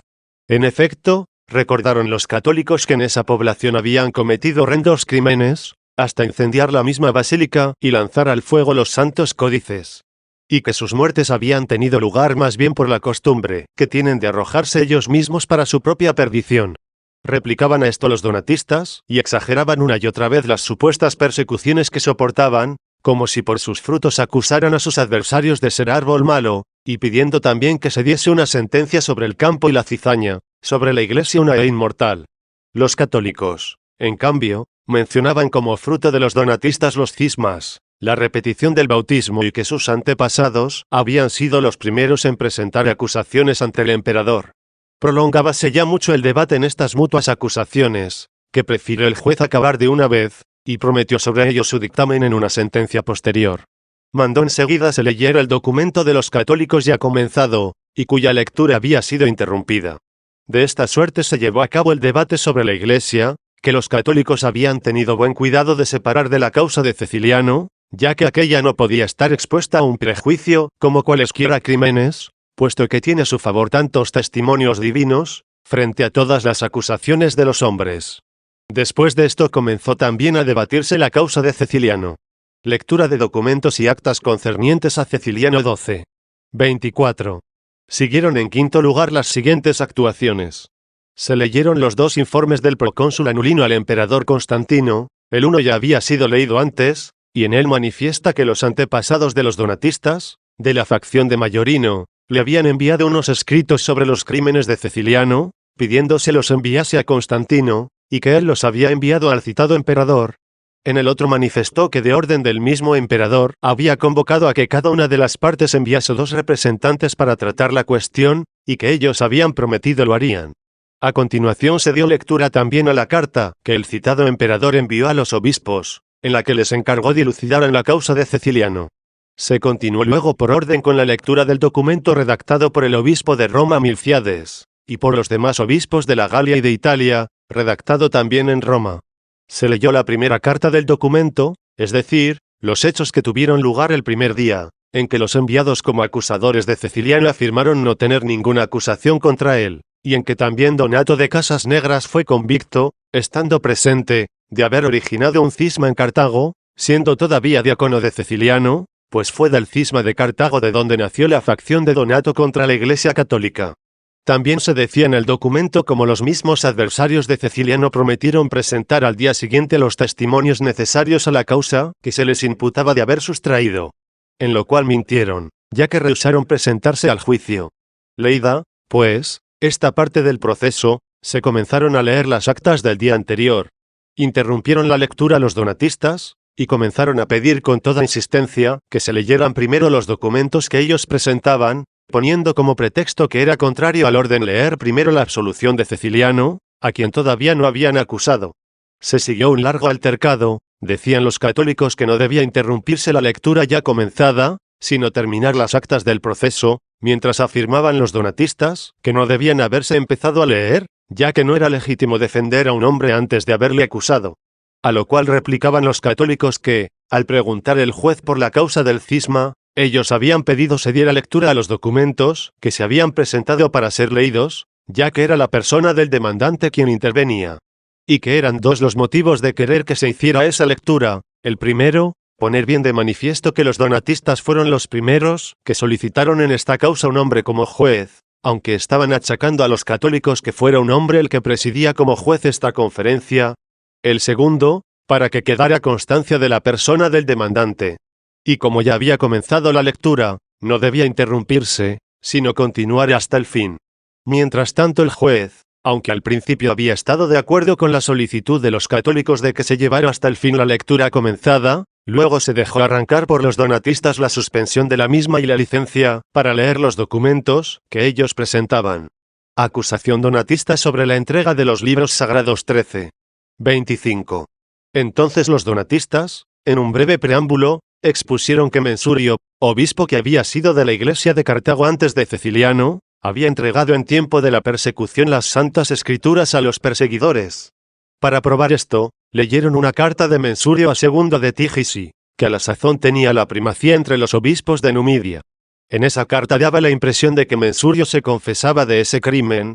Sin embargo, no decía que él había entregado los santos códices, sino más bien que los había llevado y conservado para que no cayeran en manos de los perseguidores, y que había dejado en la Basílica de Novas toda clase de escritos reprobables de los herejes, que habían encontrado y se habían llevado los perseguidores, sin pedirle a él ya nada más, pero que luego algunos hombres de categoría de Cartago habían manifestado al procónsul que habían sido burlados los que fueron a apoderarse y quemar las escrituras de los cristianos, ya que no habían encontrado sino algunos escritos que no eran de ellos, y que, en cambio, las escrituras se guardaban en casa del obispo, de donde había que sacarlas y prenderles fuego, en lo cual no quiso ya consentir el procónsul. También se leía en esta carta que no le pareció bien a Mensurio la conducta de quienes sin previa detención se habían presentado a los perseguidores diciendo espontáneamente que ellos tenían las escrituras, que no entregarían, y por las cuales nadie les había preguntado. Y Mensurio prohibió a los cristianos que honraran a tales sujetos.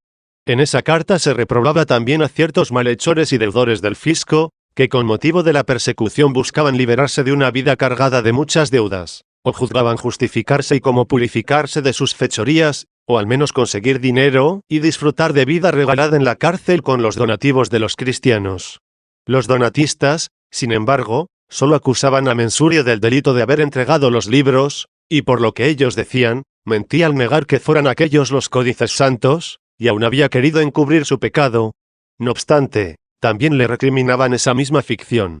Leyeron además la respuesta que en tono pacífico envió Segundo de Tigisi al mismo Mensurio, en la que le contaba las tropelías de los perseguidores en Numidia, y cómo los que habían sido detenidos y no querían entregar las Santas Escrituras, habían soportado muchas calamidades, atormentados con terribles suplicios, e incluso habían sido asesinados. Le contaba también cómo él recomendó se les tributaran los honores del martirio, alabándolos por no haber entregado las escrituras, aduciendo el ejemplo de aquella mujer que no quiso poner en manos de los perseguidores a los dos exploradores de Jericó, en los cuales se simbolizaban los dos testamentos, el antiguo y el nuevo. Ejemplo que, de ser entendido bajo esta figura, favorecía más bien a Mensurio. En efecto, Mensurio, en su carta, reprendía a los que confesaban tener las santas escrituras, aunque no las entregaran. No hizo esto aquella famosa mujer, ya que no confesó, sino que negó que estuvieran en su casa los exploradores buscados. Decía más segundo en su carta, que también habían sido enviados a él de parte del procurador y del consejo un centurión y un ayudante a pedir los divinos códices para echarlos al fuego, y que él les había respondido, soy cristiano y obispo, no traidor.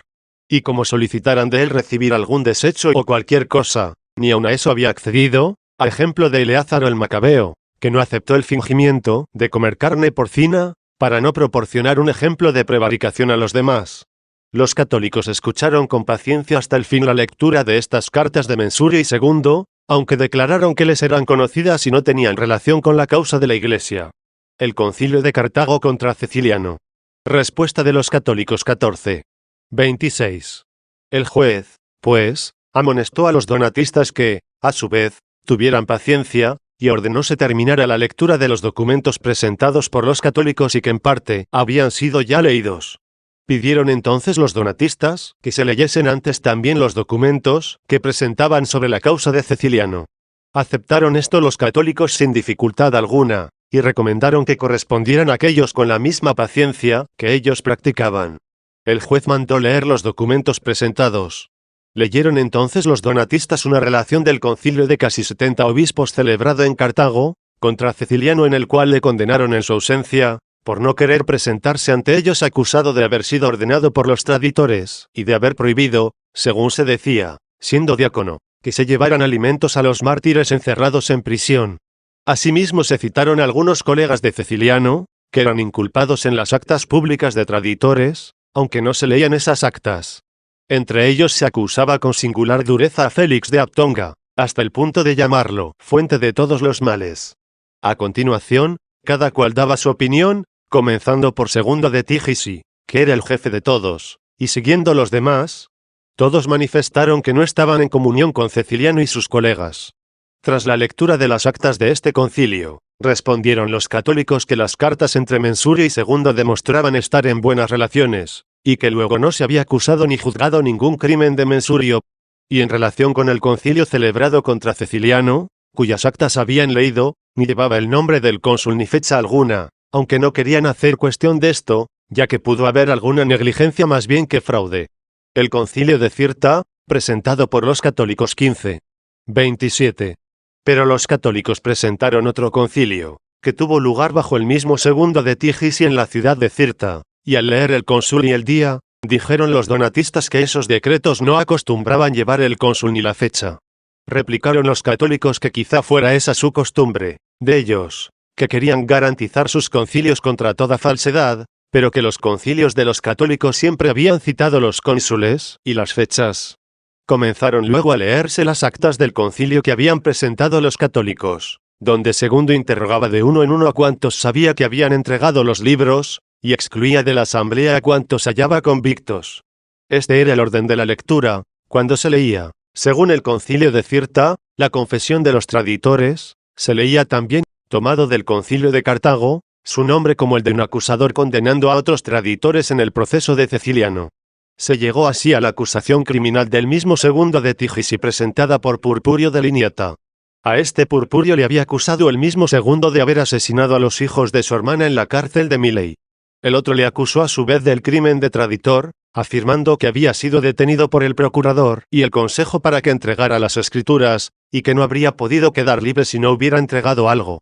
Esta acusación de Purpurio de haber sido detenido por el procurador y el consejo para que entregara las escrituras casi la confesó el mismo Segundo en la carta que había escrito a Mensurio, en la que dice que al procurador y el consejo le enviaron un centurión y un ayudante, y que le habían pedido las escrituras o cualquier otra cosa. Cierto no dice que las entregara, pero menciona gran número de mártires que, por no haberlas entregado, fueron atormentados e incluso asesinados. No escribió a Mensurio ni respondió a Purpurio como, detenido y convencido él, pudo escapar sin sufrir nada, no habiendo querido entregar cosa alguna. En efecto, no dijo al centurión ni al ayudante que no tenía las escrituras, sino que respondió que no las entregaba. No aparece claramente cómo habiéndole oído esto pudieron ellos comunicar esta respuesta dejándole libre y sin riesgo de su propia vida. Sobre todo teniendo en cuenta que el mismo Segundo contó cómo habían dado muertes terribles, no a personas cualesquiera, sino a una padres de familia al haber contestado de esa manera a los perseguidores. Sobre este particular, Los católicos no hicieron acusación alguna a Segundo, solo quisieron que se leyera lo que le reprochó Purpurio, y porque hizo la paz con los traditores, dejando todas aquellas cosas en manos de Dios a fin de que no se consumara el cisma. Todo esto lo hicieron para que quedara de manifiesto qué clase de hombres eran los que habían dado su sentencia contra Ceciliano ausente. Las causas de Maximiano y Ceciliano no prejuzgan la causa de la Iglesia 16. 28. Leído esto, solicitaron los católicos se continuara la lectura de los documentos, que se había interrumpido. Aseguraban que por ellos podían demostrar cómo se trató a Ceciliano, o qué se había de pensar del Concilio de Cartago, en el que muchos obispos habían condenado a Ceciliano ausense. Los donatistas, por el contrario, urgían a los católicos a que tuviesen por auténtico este concilio, ya que habían leído los informes del procónsul Anulino, en los que aparecían como enviadas al emperador Constantino las cartas de acusación contra Ceciliano. Con lo cual confirmaron ciertamente los donatistas, que sus antepasados habían acusado a Ceciliano ante el emperador. Replicaron a esto los católicos que ese concilio de Cartago no podía perjudicar a Ceciliano ausente más que lo que perjudicó al ausente Primiano el concilio de los que le condenaron en la causa de Maximiano. En efecto, el partido de Donato tuvo en más estima lo que se hizo después en favor de Primiano que la autoridad del concilio en que había sido condenado. De esa suerte, debía también atender en la causa de Ceciliano a lo que se llevó a cabo después. Apremiados los donatistas sobre la causa de Maximiano, dijeron que una causa no debe prejuzgar otra causa, ni una persona a otra persona. Principio que suelen tener siempre a punto los católicos cuando los donatistas, achacando los crímenes de unos a los otros, defienden su separación y acusan al orbe católico por no sé qué inculpaciones de los africanos. En efecto, cuantos esfuerzos habían realizado los católicos en esta conferencia, el tratar de distinguir la causa de la Iglesia de la causa de Ceciliano, afirmando que la mezcla de los malos en la Iglesia no perjudica a los buenos y que no se manchan estos con los pecados de aquellos, todos estos esfuerzos no pretendían otra cosa, sino no prejuzgar una causa con otra causa, ni una persona con otra persona. Pues bien, esta tesis la confirmaron sus adversarios con palabras explícitas al tratar de otra cuestión. Pero el juez preguntó qué opinión tenían los católicos sobre el concilio de Cartago. Respondieron estos de nuevo que no se debía desdeñar la semejanza de la causa de Primiano, lo mismo que el Señor Cristo Jesús convencía a los judíos por sus propios hechos, para traerlos de este modo a la verdad. Se centra el debate en la consagración de Ceciliano 29. Luego continuaban los donatistas con una larga exposición tratando de confirmar la condenación de Ceciliano con la autoridad del concilio de Cartago, por no haber querido acudir a una reunión tan numerosa de obispos, como si Primiano no hubiera rehusado, con una equivalente negativa, acudir a la reunión de los que le condenaron, conociendo su conspiración, y le acusaban de no haber esperado a ser consagrado, como primado que era, por un primado.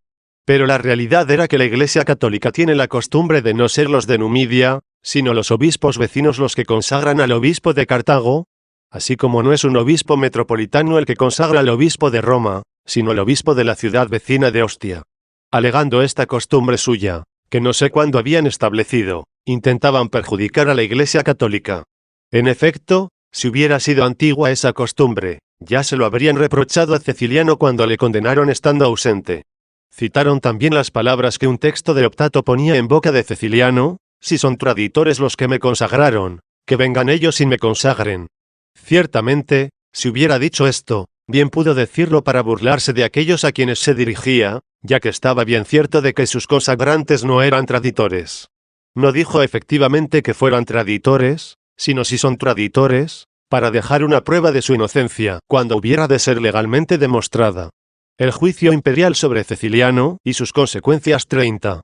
A todos estos extremos y a todo lo que pudieron decir en su largo alegato, respondieron brevemente los católicos que los mismos donatistas habían juzgado no ser suficiente el concilio de Cartago para la causa de Ceciliano, puesto que la habían enviado en plan de acusación al emperador. Con ello demostraron la importancia que daban a la sentencia del emperador, a quien juzgaron oportuno enviar la causa.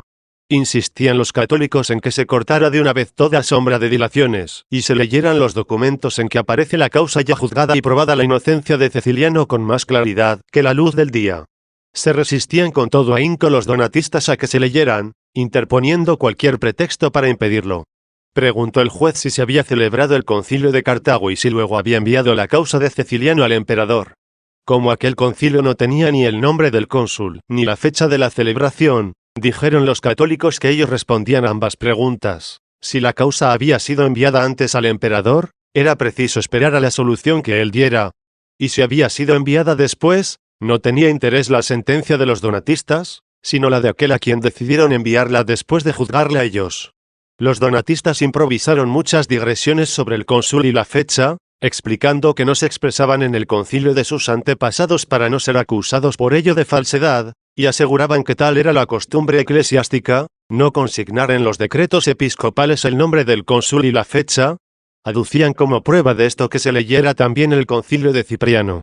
Como no era otra cosa sino buscar moratorias lo que pretendían, y los católicos no habían hecho hincapié sobre si el concilio de Cartago contra Ceciliano había sido antes o después, ordenó el juez, a instancias de los católicos, que se leyeran los documentos cuya lectura se había aplazado.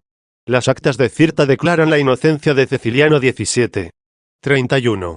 Entonces los donatistas interpusieron otra cuestión que originaba interminables dilaciones, aunque en realidad tratando de trabajar en su propio provecho, por ver si podían demostrar su intento, es decir, que el tal concilio de Cirta, donde se habían leído las confesiones de los traditores, excusándose mutuamente para no formar un cisma, era falso, ya que se encontraba en ellos entre los que habían dado sentencia contra Ceciliano ausente. Para demostrar la falsedad de ese concilio adujeron multitud de argumentos.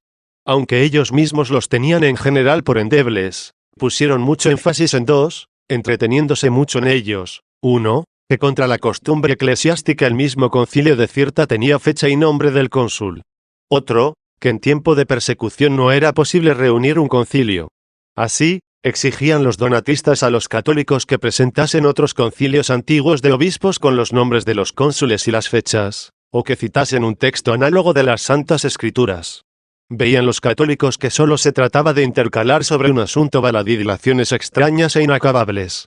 En efecto, ¿quién podía creer que se había de buscar motivo de falsedad precisamente por consignar con mayor diligencia la fecha, por si alguna vez, a falta de ella, se hiciera necesaria la investigación de la autenticidad? ¿Quién iba a pensar en una objeción semejante, para tener preparada de antemano la fecha de los antiguos concilios, y demostrar así esta costumbre? ¿O quién iba a marcharse en tales circunstancias, y ponerse a registrar los viejos archivos eclesiásticos?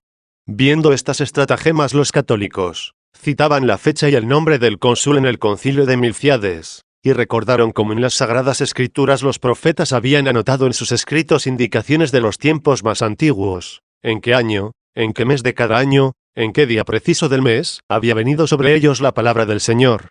El mismo juez no le dio importancia al asunto, antes bien reclamó la objeción sobre la fecha y el nombre del cónsul, y ordenó se leyeran el resto de las actas del concilio de Milciades, y fueron leídas.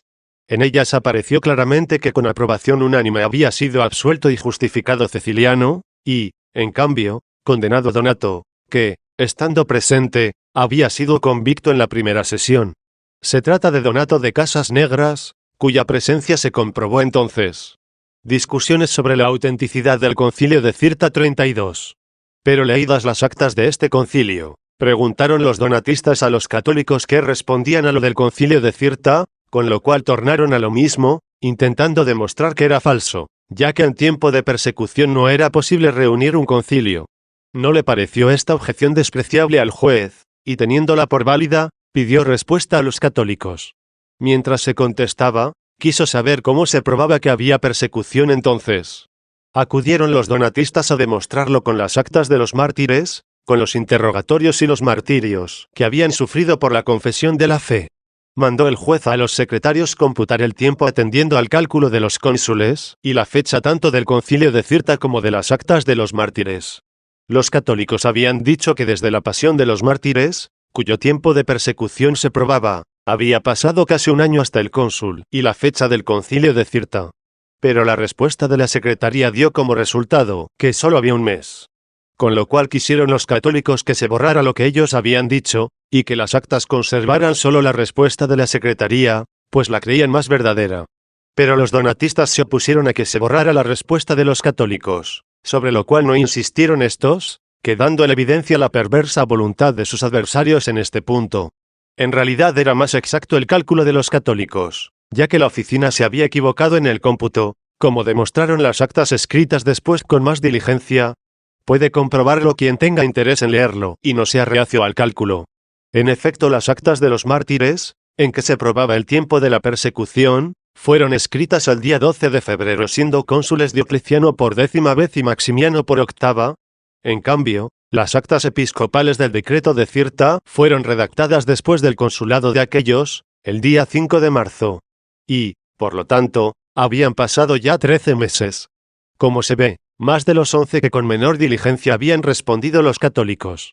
Donde aparece la equivocación de la secretaría, en su respuesta de un mes, no cayendo en la cuenta de que se trataba del año siguiente al consulado, no del mismo año.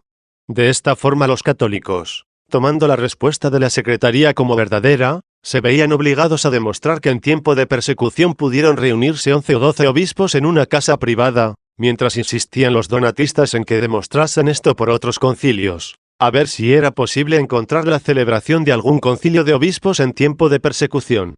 No podían los católicos investigar esta cuestión en aquel momento y dilucidar en un tiempo tan reducido los antiguos escritos de los archivos eclesiásticos, y respondían que era bien fácil haberse podido reunir 12 hombres en una casa en un tiempo precisamente en que, a pesar del ardor de la persecución, solían celebrarse reuniones de fieles, y esto lo prueban las mismas actas de los mártires, que confesaban en sus torturas haberse reunido en las asambleas y haber asistido a la liturgia del domingo.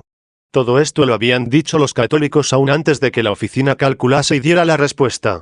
También añadieron que aquellas actas episcopales de Cirta, que se conservaron por la diligencia de los antepasados y se encontraron en estos tiempos, habían de ser tenidas en la misma consideración que las cartas de Mensurio y Segundo leídas por los donatistas. En efecto, el concilio de Cartago, en el que 70 obispos condenaron a Ceciliano, fue mencionado también por Milciades en el que fue absuelto Ceciliano. En cambio, las cartas de Mensurio y Segundo no se encuentran mencionadas en ninguna otra parte, de manera que su autenticidad no está confirmada por ningún otro documento, a pesar de lo cual no las repudian como falsas los católicos. Todavía apremiaban estos a los donatistas para que probasen, si les era posible, que en tiempo de la persecución se habían escrito cartas mutuamente los obispos, como las que se habían escrito Mensurio y Segundo, según ellos declaraban. No decían esto los católicos para demostrar que eran falsas las cartas de Mensurio y Segundo, pues fueran verdaderas o falsas no podían perjudicar nada a la causa, sino para que por ahí se dieran cuenta los donatistas de cuán vano era el subterfugio con que obligaban a los católicos a demostrar la celebración de otros concilios en tiempo de persecución. En efecto, si los católicos les dijesen con semejante obstinación, presentad también vosotros otras cartas escritas y enviadas como estas en tiempo de persecución, que si de algún modo fueran interceptadas, pudieran ser exigidos los sagrados libros ocultos, y el consejo y el procurador, y el centurión y su ayudante pudieran ver en peligro su vida, por denuncia de haber dejado impune a otro segundo, que no quiso entregar las escrituras. Si los católicos hubieran exigido esto, de ningún modo podrían encontrar en el momento otras cartas escritas de unos obispos a otros en tiempo de persecución y en tierras tan lejanas. ¿Es posible un concilio en tiempo de persecución? 33.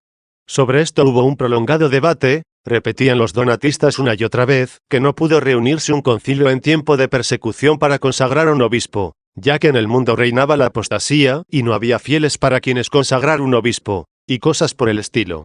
Respondían los católicos que bien fácil era la reunión de tan pocos obispos, que casi no podía llamarse concilio, cuando se reunían los fieles, como atestiguan las actas de los mártires, y que sin duda había fieles en número suficiente para consagrar obispos. Lo proclaman las actas de los mártires, al hablar de las asambleas que entonces solían celebrarse.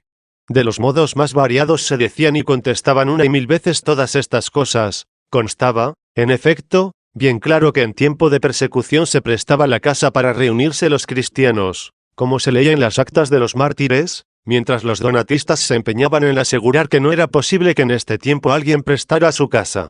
Se recordó que no era tan increíble la reunión de unos pocos obispos en una casa particular en tiempo de persecución, cuando en lo más áspero de la misma se adoctrinaba y bautizaba a los mártires en la cárcel, y allí celebraban los sacramentos los cristianos, donde estaban encerrados precisamente por esos sacramentos.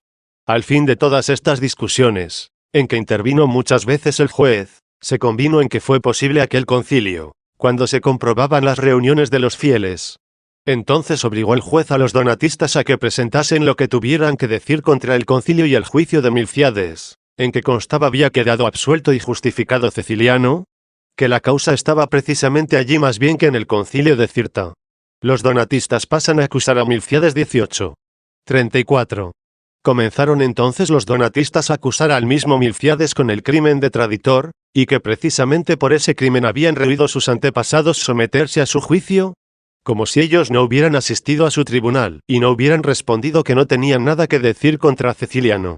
Prestó el juez atención a la cuestión de si se presentaba algún juicio, público o eclesiástico, sobre la acusación de traditor de Milciades, y se mantenían los católicos a la expectativa urgiendo esa demostración. Leyeron entonces los donatistas ciertas actas farragosísimas redactadas ante el prefecto donde ni aparecía de qué prefecto se trataba ni se leía el lugar en que se celebraran.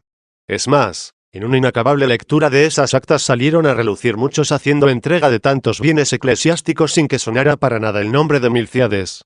Terminada esa lectura, se maravillaba el juez de que una cosa era la prometida y muy distinta la leída, y ellos, solicitando una vez más su paciencia, leyeron otras actas, en que constaba que Milciades había enviado unos diáconos con una carta del emperador Magencio y otra del prefecto del pretorio al prefecto de la ciudad, para recuperar los bienes arrebatados en tiempo de la persecución, cuya devolución a los cristianos había ordenado el citado emperador. Ni el juez ni los abogados católicos veían en estas cartas crimen alguno de Milciades. Entonces afirmaron los donatistas, que el diácono Estratón, enviado por Milciades con sus compañeros para recuperar los lugares eclesiásticos, había sido declarado traditor en las actas anteriores, y por ello querían salpicar también a Milciades del crimen de traditor ya que seguía sirviéndose de aquel diácono sin degradarle. Continuaron su alegato afirmando que Milciades había sido el tercer obispo después del que lo era cuando tuvo lugar la entrega de los sagrados libros. Inquirió entonces el juez si en aquellas actas de la entrega se encontraba expreso que Estratón hubiera sido diácono. La lectura le llamaba instigador de la más vana superstición, calificativo dado no solo a él, sino a todos los traditores. Pero los donatistas replicaron que ese era el nombre que para mofar se daban los gentiles perseguidores tanto a los diáconos como a los presbíteros. El caso del diácono Estratón 35. Respondieron los católicos que no era nada extraño y sí muy corriente en las relaciones humanas llamar a dos y a una más personas con un solo nombre. Y así podía muy bien suceder que aquel traditor fuera un presbítero, y otro diácono por nombre Estratón, ya que habían afirmado los donatistas, que los diáconos y presbíteros eran llamados por los gentiles fomentadores de la más vana superstición. Cierto que los gentiles pudieron denominar con este dictado afrentoso a todos los clérigos, y era muy dudoso qué grado tenía aquel clérigo traditor. Pero aunque se pudiera demostrar que aquel había sido diácono, esta dualidad de personas nada tiene de increíble o sorprendente, como había ocurrido poco antes en la propia Roma, donde hubo dos diáconos con el nombre de Pedro. Todavía añadieron los católicos que, aunque se demostrase, lo que no sucedía en absoluto, que el que había sido traditor era el mismo Estratón, a quien después Milciades envió con otros diáconos para recuperar las posesiones eclesiásticas, no por ello quedaba salpicado de tal crimen Milciades, a quien pudo muy bien mantener lejos la persecución, y siendo absolutamente ignorante de esto y teniendo por inocente a quien nadie le acusaba como reo. Los donatistas se mantuvieron inútilmente tercos contra todo esto, repitiendo por mucho tiempo lo mismo con idénticos argumentos. El diácono Casiano y la coincidencia de nombres 36. Después del debate siguieron acusando todavía a Milciades a propósito de Casiano, ya que este nombre se encuentra también entre los diáconos, que envió Milciades al prefecto y en las actas donde se relata la historia de la entrega de libros sagrados. Si hubieran hecho esta acusación durante el debate, les hubiera sido fácil a los católicos responder, nada tiene de extraño que en tal cantidad de clérigos romanos se hubieran encontrado dos o más Estratones, dos o más Casianos. Como entre los 12 apóstoles no solo hubo dos Judas, sino también dos Santiagos. A no ser que se les permita a los donatistas distinguir entre Donato Casense y Donato el de Cartago, por temor de que su principal Donato, el de Cartago, fuera tenido por condenado en el juicio de Milciades, y, en cambio, no se les permita a los católicos tener muchos con el mismo nombre en la inmensa multitud de clérigos romanos. Era falso, en efecto, lo que habían dicho los donatistas sobre la identidad de personas, de lugares y de regiones, cuando no eran ni los lugares ni las regiones con las mismas dignidades de las personas lo que se leía en ambas actas, sino solamente la identidad de nombres, cosa que por costumbre la humanidad no cesa de repetir en distintas personas. El juicio de Constantino a favor de Ceciliano 19:37. Desdeñando, pues, El juez, esas sospechas tan sin fundamento, ordenó que se propusiera algo claro contra aquellas actas, o sino que se leyera ya el juicio de Constantino, antes mencionado. Se leyó el juicio de Constantino, como escribió a Eumalio, vicario de África, diciéndole que había juzgado ya personalmente entre las partes la causa de Ceciliano. Atestiguó también que, tras rechazar a todos los demás jueces, lo había reconocido inocente y a los otros unos calumniadores. Mencionaba además que en Arles había tenido lugar un juicio episcopal a favor de Ceciliano, a cuya sentencia se habían adherido ya gran número de procedentes del cisma, mientras que el resto persistía firme en su desacuerdo, y por eso se vio forzado a juzgar en presencia de las dos partes la totalidad de la causa. Tras la lectura de esta carta imperial, preguntó el juez a los donatistas si tenían algo que objetar. Intentaron de nuevo los donatistas volver a la calumniosa acusación de Milcíades. Cortó este conato la intervención del juez, y habiéndoles pedido insistentemente expusieran si tenían algo contra el juicio de Milcíades o contra la sentencia del emperador, respondieron que hasta los oídos del emperador se habían dejado atestar de perversas sugerencias. Les replicó el juez que había prestado la mayor atención posible y veía que se había juzgado en presencia de las dos partes. Reclamaron ellos el escrito de que el emperador había juzgado ante las dos partes. Ordenó entonces el juez se leyese, y no encontrando ya nada que decir, comenzaron a atacar esta carta imperial a propósito del cónsul, puesto que en su lectura no se había citado su nombre. Se originó por ello un altercado. Los donatistas declaraban con intención aviesa que el concilio episcopal había sido leído mencionando el cónsul, y, en cambio, no citaba el cónsul la carta imperial. Replicaban los católicos que no estaba ahí el meollo de la cuestión. A su vez, el juez interpuso su autoridad para declarar que estaba definido con leyes, a todas luces evidentes, que las ordenaciones imperiales no podían ponerse en duda, aunque no se consignara el nombre del cónsul. Les apremiaban luego los católicos a que expusieran si era falso algo de lo leído, ya que se podía recurrir a los archivos. Lectura de optato favorable a Ceciliano 20. 38. Viéndose derribados de su posición, como si fueran a proponer algún argumento irrefutable, pidieron, como ya lo habían hecho antes, que se leyera optato con cuya lectura demostrarían que Ceciliano había sido condenado por el emperador, que se les había prometido esta lectura, pero se había retrasado. El juez quería que manifestasen antes si se atrevían a acusar de falsedad la carta del emperador. Naturalmente, de ningún modo podían atreverse, aunque insistían con toda su malicia en la falta de nombre del cónsul. Pero con una insistencia mucho más tenaz solicitaban la lectura de optato. Mientras se detenían en este debate, se descubrió que otra copia de la carta del emperador contenía el nombre del cónsul. Al proponerlo, dijeron los donatistas, ciertamente no debería llevar el nombre del cónsul. Como si alguna vez se hubiera dicho que no debía tenerlo, y no más bien que la falta del nombre del cónsul no era óbice alguno para la autenticidad del edicto imperial. Lo mismo le repitió más de una vez el juez. Se leyó a continuación a optato, y leyeron los donatistas el siguiente pasaje. Por aquel entonces el mismo Donato pidió se le concediera volver y entrar en Cartago. Entonces su defensor Filomeno sugirió al emperador que, en bien de la paz, se retuviese en Brescia a Ceciliano, y así se hizo. Como con estas palabras de optato no se pudo descubrir condenación alguna de Ceciliano, según habían prometido ellos que demostrarían, mandó el juez se leyera la página entera, a fin de que quedara manifiesta por las palabras del contexto la voluntad del que lo había escrito. Leyó un secretario. Ceciliano fue declarado inocente por sentencia unánime de los arriba citados.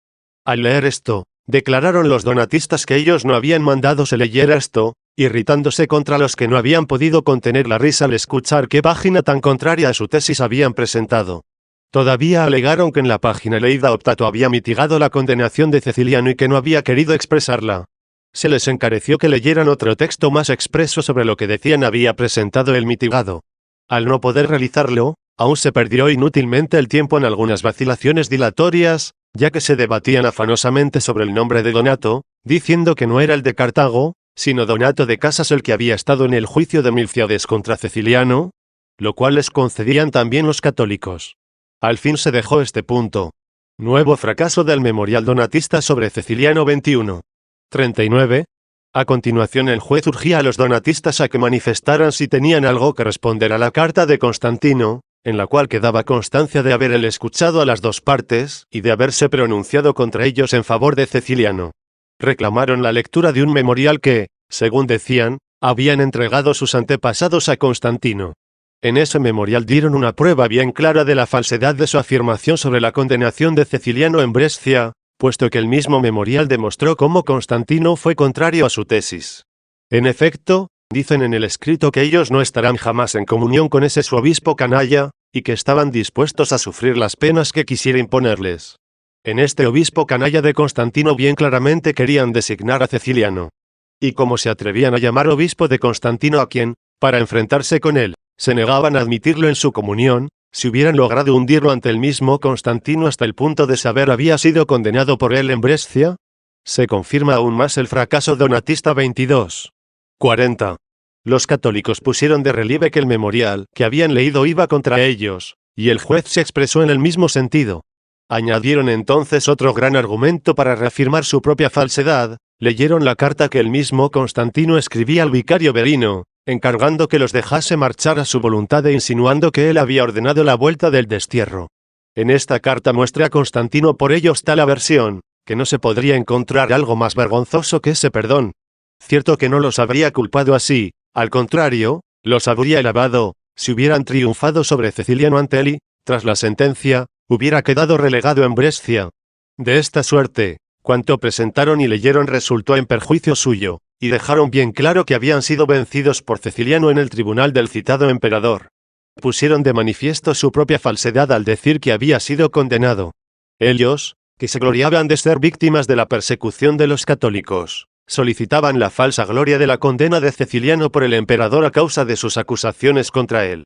Se leyó esa carta, y los católicos afirmaron, y así se lo hicieron notar brevemente al juez, que era de la misma opinión, que ese testimonio leído era en pro de la inocencia de Ceciliano precisamente contra los donatistas, y esto mismo declaró por su parte el juez. Respondieron los donatistas, sobre la libertad nada dice tu potestad, pues pensaban que, según la carta de Constantino, podía concederles a ellos el juez presente esa libertad. Y esa fue la razón por la que se decidieron a leer la carta, que deponía en contra suya y en favor de Ceciliano. Al responderles el juez que el emperador actual le había ordenado otra cosa, acudieron a otro documento, que, con sorpresa mucho mayor aún, presentaron en contra suya. Nueva carta del emperador contraria a los donatistas 23. 41. Efectivamente, leyeron otra carta del mismo emperador Constantino dirigida al procónsul Proviano, que no tenía, por cierto, el nombre del cónsul, pero sobre cuyo detalle no quisieron los católicos corresponderles con más objeciones.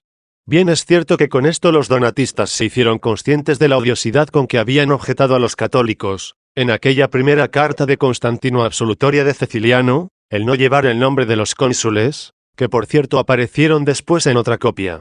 Esta carta del emperador al procónsul Proviano contiene una orden del mismo por la que manda les sea enviado Ingencio, cuya declaración en el juicio del procónsul Eliano había servido para absolver del crimen de traditor a Félix de Aptonga, consagrante de Ceciliano. Afirmaban los donatistas que el motivo de leer este documento era demostrar cómo estaba en suspenso la causa de Ceciliano, aun después de aquella sentencia con que Constantino había escrito tener decidida ya la cuestión entre las dos partes. No obstante, en esta misma carta, que leyeron, enviada al procónsul Proviano, en que pretendían demostrar que aún estaba el juicio pendiente al reclamar el emperador que se le enviara a Ingencio, en esta misma carta se acumularon tales acusaciones contra sí mismos, que sorprende sobremanera cómo tuvieron arrestos para mirarlas o proferirlas ante los demás. En efecto, Constantino decía allí que Eliano había concedido la audiencia competente y que quedó clara la inocencia de Félix sobre la supuesta entrega de los divinos libros al fuego, y, en cambio, a quien había que dejar confundidos ahora era quienes no cesaban de hostigarle día tras día, a ver si se convencían de que había sido inútil acumular animosidad contra Ceciliano y levantarse violentamente contra él. Con esta carta evidenciaron la justificación no solo de Ceciliano, sino también de Félix y el papel de perseguidores de inocentes que ellos habían desempeñado ante el emperador. Confirmada la inocencia de Ceciliano 24. 42. Aprovechando esta oportunidad, los católicos presentaron para su lectura la relación que el entonces procónsul Eliano había enviado sobre esta cuestión a Constantino, en la cual informa que ha oído y resuelto la causa de Félix. Presentaron también las mismas actas proconsulares, según las cuales fue absuelto Félix y reconocido inocente del crimen de traditor por el testimonio de todas las personas legítimas. Leídos estos documentos, preguntó el juez si había algo que oponer. Los donatistas repitieron una y otra vez lo que habían comenzado a decir antes, preguntando si Ingencio había sido enviado a la corte por mandato del emperador y exigiendo a los católicos que manifestasen lo que se había hecho después. Intentaban también refutar con los argumentos a su alcance las actas proconsulares en que fue absuelto Félix, y reprochaban el favoritismo del juez o la suplantación de personas, y repetían suspicaces y dolientes cuantos recursos suelen verter los hombres contra las actas, que los dejan humillados. Agregaban también que no se había obrado justamente al absolver a Félix sin estar presente. A esto respondieron los católicos que todos los textos leídos se referían con toda claridad a la absolución de Ceciliano y de Félix.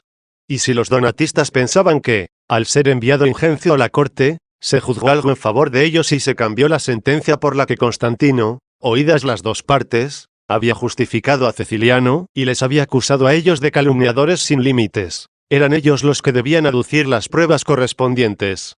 Cuando los católicos hablaban así, no podían, apremiados por la falta de tiempo, detenerse a considerar la cuestión de los cónsules. Quien tenga bien examinar su sucesión en las actas, descubrirá que la absolución de Ceciliano por el emperador Constantino tuvo lugar después de ser discutida y justificada la causa de Félix por el procónsul Eliano.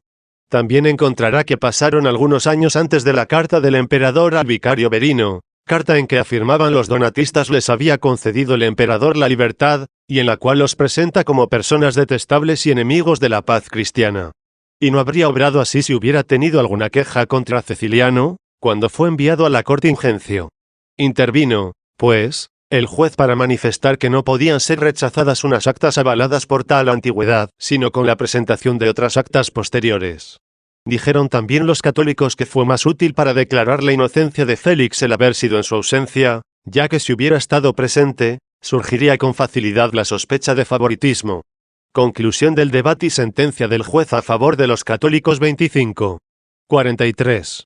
A continuación comenzó el juez a apremiar a los donatistas a presentar cuanto antes las actas posteriores que pudieran tener contra la absolución de Ceciliano y de Félix. Entonces ellos intentaron tornar de nuevo al principio y repetir los mismos argumentos, que ya tantas veces habían presentado y que ya quedaban sin valor con las contestaciones, que tantas veces habían dado los católicos. Intervino entonces el juez amonestándolos a que, de una vez, dejaran de repetir lo que ya estaba concluido y liquidado, y les urgía igualmente a presentar los argumentos que tuvieran contra las absoluciones tan evidentes de Ceciliano y de Félix.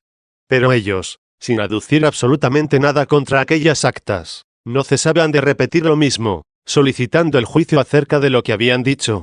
En cambio, el juez insistía sobre todo en que leyeran lo que tuviesen en contra del juicio imperial y proconsular, a fin de poder pronunciarse sobre todos los extremos, ya que las leyes prohíben emitir una sentencia incompleta.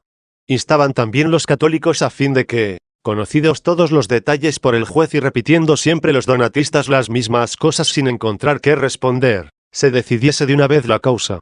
Al final, dijo el juez, si no tenéis nada que leer en contra, tened la bondad de salir, para poder redactar una sentencia completa de todo este asunto. Salieron ambas partes, y el juez redactó la sentencia, les hizo entrar de nuevo y se la leyó, abarcaba en ella cuanto pudo recordar de los prolongados debates de las 3 sesiones. Cierto que no mencionó la materia por el orden que se había seguido, pero sí lo expuso todo con plena veracidad, y sentenció que, según lo evidenciaban todos los documentos, los católicos habían refutado a los donatistas,